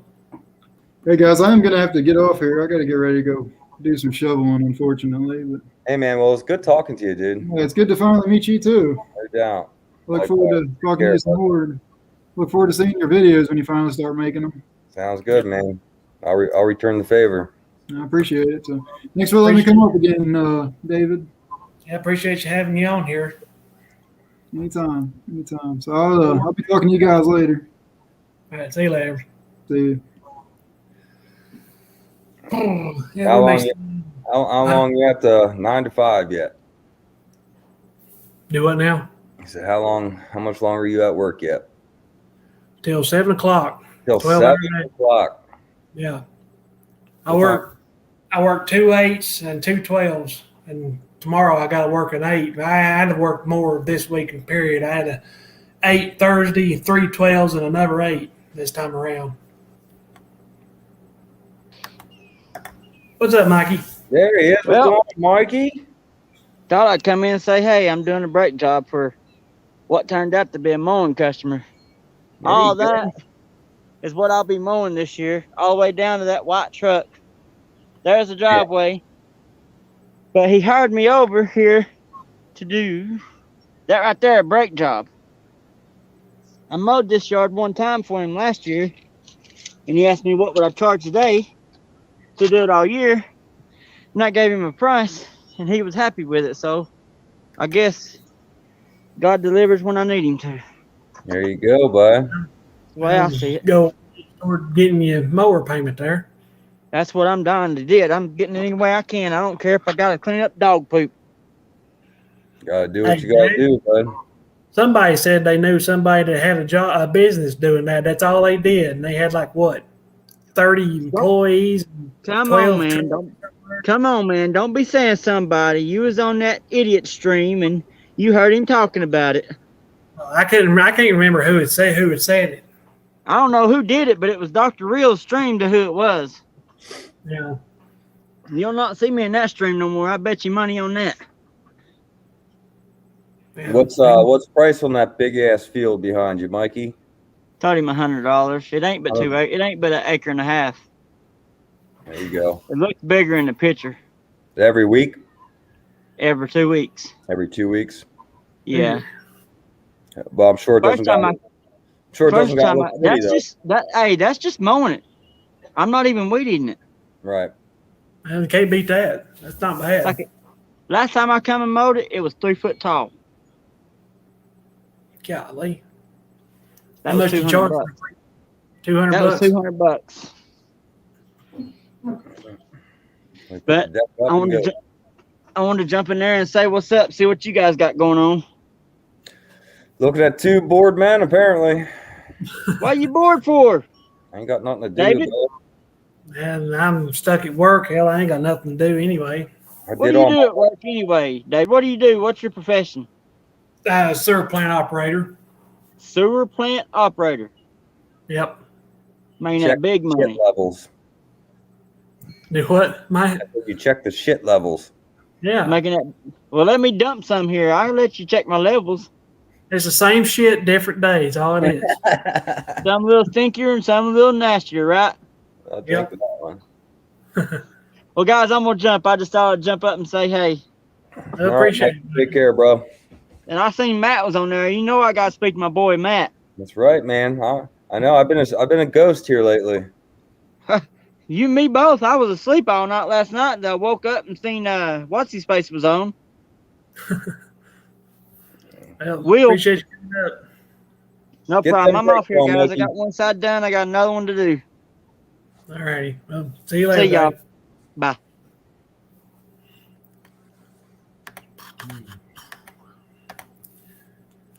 Oh, that'd probably be wrapping up here pretty soon. No doubt, no doubt. Yeah, I got kid free here today. Gotta go pick her up about 7. So I got some big old steaks thawing out. Going to throw on the grill here shortly. Oh, that sounds good. Yeah, some New York strips. Hell yeah. Usually I'm on a dime and I can eat that. I buy a cow, a half a cow every year, and after I eat these, I got like 4 or 5 steaks left. It's a bummer.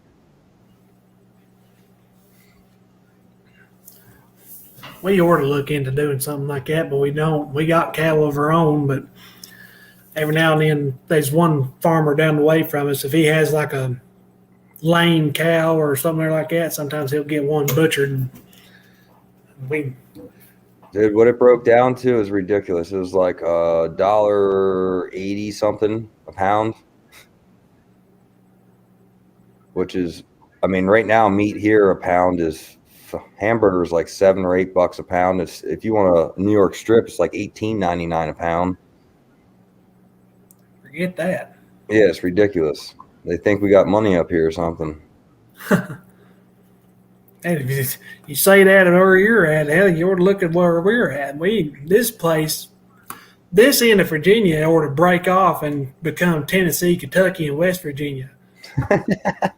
And leave it up to the damn Democratic governor to run this damn place in the ground. Hell, Well, it's coming. yeah. It's not just When you where look- you're at. Yeah. If you look at our map, I'm surprised that more parts of Virginia ain't doing better than what they are. I've been comparing like the economy of a couple different areas, like my town compared to the town I'm wanting to get in, and then there's a town in Kentucky that's right there beside it. And I'm surprised that Kentucky town ain't doing all that well. But like my hometown, the average income is only like $15,500 a year. Wow. And the average income in that Tennessee town that's 50 miles away from me that I want to try and get into is like $22,000 a year. Oh, hell, I'd come down, move there. I'd be the richer folk. Yeah. If I go full time, I'm moving to Tennessee. I'm going to go to Morristown or Knoxville or somewhere in Tennessee, maybe Johnson City. I don't know. It's pitiful here. Shit. If you ain't making over 65,000 here, you ain't living. Yeah. Struggling. I mean, I didn't even clear 30 grand between my full-time job and part-time mowing. Mm. Shit, I mean, just my bills a year, 25,000 with like the mortgage, truck payment, and utilities and all that shit. Yeah. That's what I tell everybody here on YouTube. This area is completely different from anything anybody else ever sees. I mean, the cost of living is low and it's very peaceful. There's no crime. The only thing you got to worry about is the dope heads. meth runs rampant here. This is the meth capital of the world right here. Right. But, there's no crime. You don't hear of people all the time getting shot at or cars stolen, houses broke into. Nothing major happens. It sounds like my little town. It's about the same here, man. It's not a high crime rate. Well, in the city it is, but I'm nowhere. Well, I'm near the city, but I'm out in the sticks. I mean, I like it here, but you don't make no money here, hardly, that's for sure. Well, what's a gallon of gas down there? Right now, I think it's like $2.25. And is that high test? That's regular. Regular? Yeah, I mean, I run high test and everything. And that shit's almost $4 a gallon. Yeah. I just run the regular and everything, but my lawn equipment, I put that StarTron treatment in it, and I have real good luck with that. Never had a problem. You got a torpedo heater, Neil? One of them propane heaters that takes electric and propane that set that fucker right up to it. Yeah, that would work. That's about all I could think of.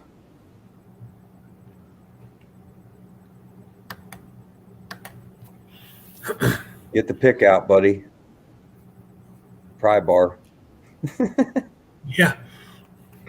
Oh, hook a chain up to it and hook that Dodge up to it. It'll get it unstuck. What kind of equipment do you got frozen to the ground? Right? Yeah, see what we're yanking on first. Yeah. Mr. Eden, it's been a long time since I talked to you, buddy. What's going on?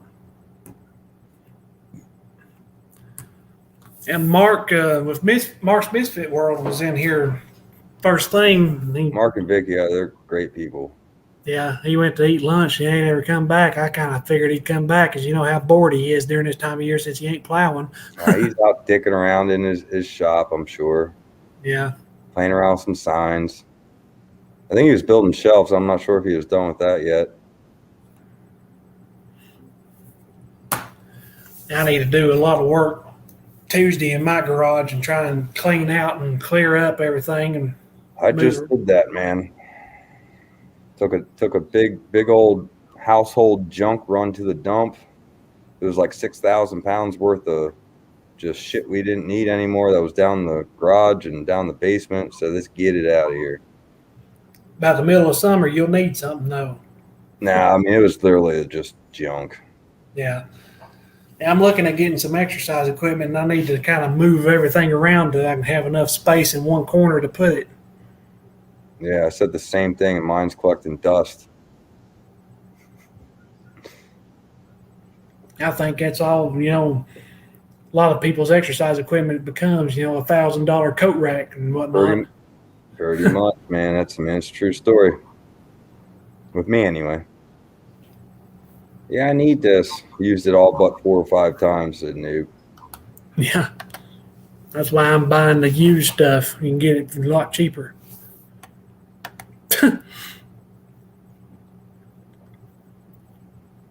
If you're prying that off the ground, you're going to need something a hell of a lot better than a torpedo heater and a pry bar. Oh, shit. Oh, that's hilarious.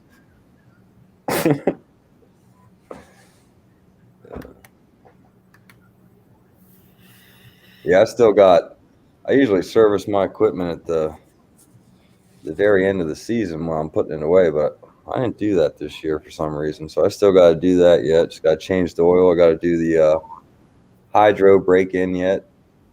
So I got to change the hydro fluid. That's at 500 hours. It's got 360 on it, so I'm just going to do it. That way I don't have to deal with it in the middle of the season. Yeah. I think my tractor mowers, I've got all of them done. Of course, I've done that before I bought the zero turn, but I'll probably pull the zero turn off and sharpen the blades and hit a little bit of grease in it here and there, and then the walk behind do the same for it. Yes, I want to order a pair of high lift blades actually too. I think I was talking to you guys about that last time we were on. I need to get an extra set of blades for my zero turn. I'm about positive the blades on it, they won't fit the X540 or vice versa because they're the same cut. I think the center hole on the zero turn is bigger than what it is on the 540 because that's what my neighbor run into. He had a X590 he traded in for a 915E, and he just kept his blades because they're just, for the same size deck and they wouldn't fit. Yep. Yeah, that's the fun part about buying all different models of equipment. Not everything's the same. Yeah. That's what appeals to me about I don't know what all different brands are the same, but like a 36 inch and a 52. I'm pretty sure they're different. I'm pretty sure on Wrights or Skaggs or both or something there, people have said the blades on them are the same for a 36 and a 52. I don't see how that would make sense. Wouldn't the blades have to be shorter? I don't reckon. That's just the way they space them on the deck, I guess. But No, yeah, that's true too. Yeah. I'm pretty sure it's right. Oh, yeah, I guess because there'd only be 2 blades, right, on the 36. Yeah, you just got the 2 instead of 3. Yeah. Right. I'm not thinking. So I mean, I need to go back to work, dude. And that's what appeals to me about something like that. If I were to go, if I like a standard well enough, I've considered already possibly, I don't know if I would do it necessarily or not, but trading my zero turn for a standard if I like one well enough. Like I said, we're all different built. It's what works for you. And man, all these years I just thought, X-Mark's the shit. Laser Z's, zero turns. The first day I demoed that thing, I knew I was going to love it. Yeah. It's just so much more comfortable. I don't feel lazy from getting on and off the damn thing. Hey, see you. Crash or sticks, all you have to do is just step off of it, Yeah. See, that's why I've considered getting another tractor mower at the beginning of 2020, is because a lot of people around here run them. I could think of like 6 or 7 guys around here that run those mowers, the 700 series. And there's 1 or 2 that run the 500 series like I have. That's just what people around here like and use. For like the big fields and stuff. I mean, yeah, I see the John Deere tractors too with the big 60 whatever inch they are. Well, that's the thing. Nobody runs 60 inch. Everybody runs 54. The ground around here is so rough that you can't go with 60. See, what I like about my area is we have a lot of manicured grass. Grass, like I said, grass and mulch and shaping of the bushes it's a big thing here. Yeah, there ain't nothing like that around here. There's so many rocks and roots and just little holes that fall out in the ground. The yards are so rough around here. You can't have nothing any bigger than a 54 or you scalp everywhere. All right.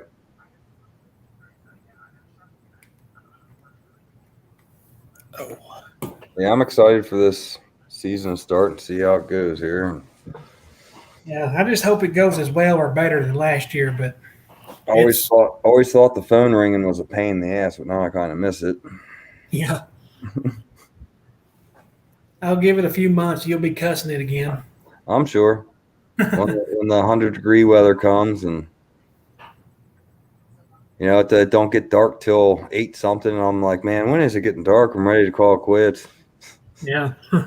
Use the darkness as my excuse to come home, Mm-hmm. Because I mean, in the summer I'm usually because I'll get gas every morning for everything, so I usually leave my house here about 6:45. Everything's loaded up and go get fuel and stuff, and I'll be at my first place by 7:15, cutting grass and doing whatever I got to do. I usually don't get home till about the same time I leave. Yeah. Last year I hardly ever started before 10 o'clock because the dew was so heavy. It made it so much harder to mow. And then too, I had that bad problem with energy and motivation problems. I just didn't want to hardly do anything. Didn't have the energy to do anything. Yeah, it's a big slump to get out of. I went through a little bit of it halfway through the season, and you just gotta. The wife actually kicked me in the ass. Yeah. That's what you gotta do. Yeah, it's health related for me. I know it is. I don't know exactly what's causing it, but it's health related. Now, I'm hoping I don't have to deal with that nearly as much this year. You know, it's fine. I find being home. I mean, nothing really needs done here, but there's stuff that I could do. And if I ain't making money, I'm sitting on that couch, dude. I don't know. It's all in my head. I guess I need to kick that shit, but Yeah. Oh goodness. Well, we've been doing this about 3 hours. all right, man. Well, you want to call it quits? It's not going to hurt my feelings. I believe we may go ahead and wrap it up here. Not a problem, bud. I appreciate you coming up. Been a little while since I've seen you. Yeah, it's good seeing you. I appreciate you letting me come up. Not a lot of people do, you know. Well, you know, I'm a little nicer than Cruz, so. Yeah, no doubt, that grumpy old man. All right, Dave. Well, take care. Have a good rest of your day, buddy. All right, you too. I do this every Sunday at 1 p.m. So if you're around next Sunday or something, I want to come out. I mean, that time works for me pretty good, actually. So. Okay. Well, all right, buddy. See you later.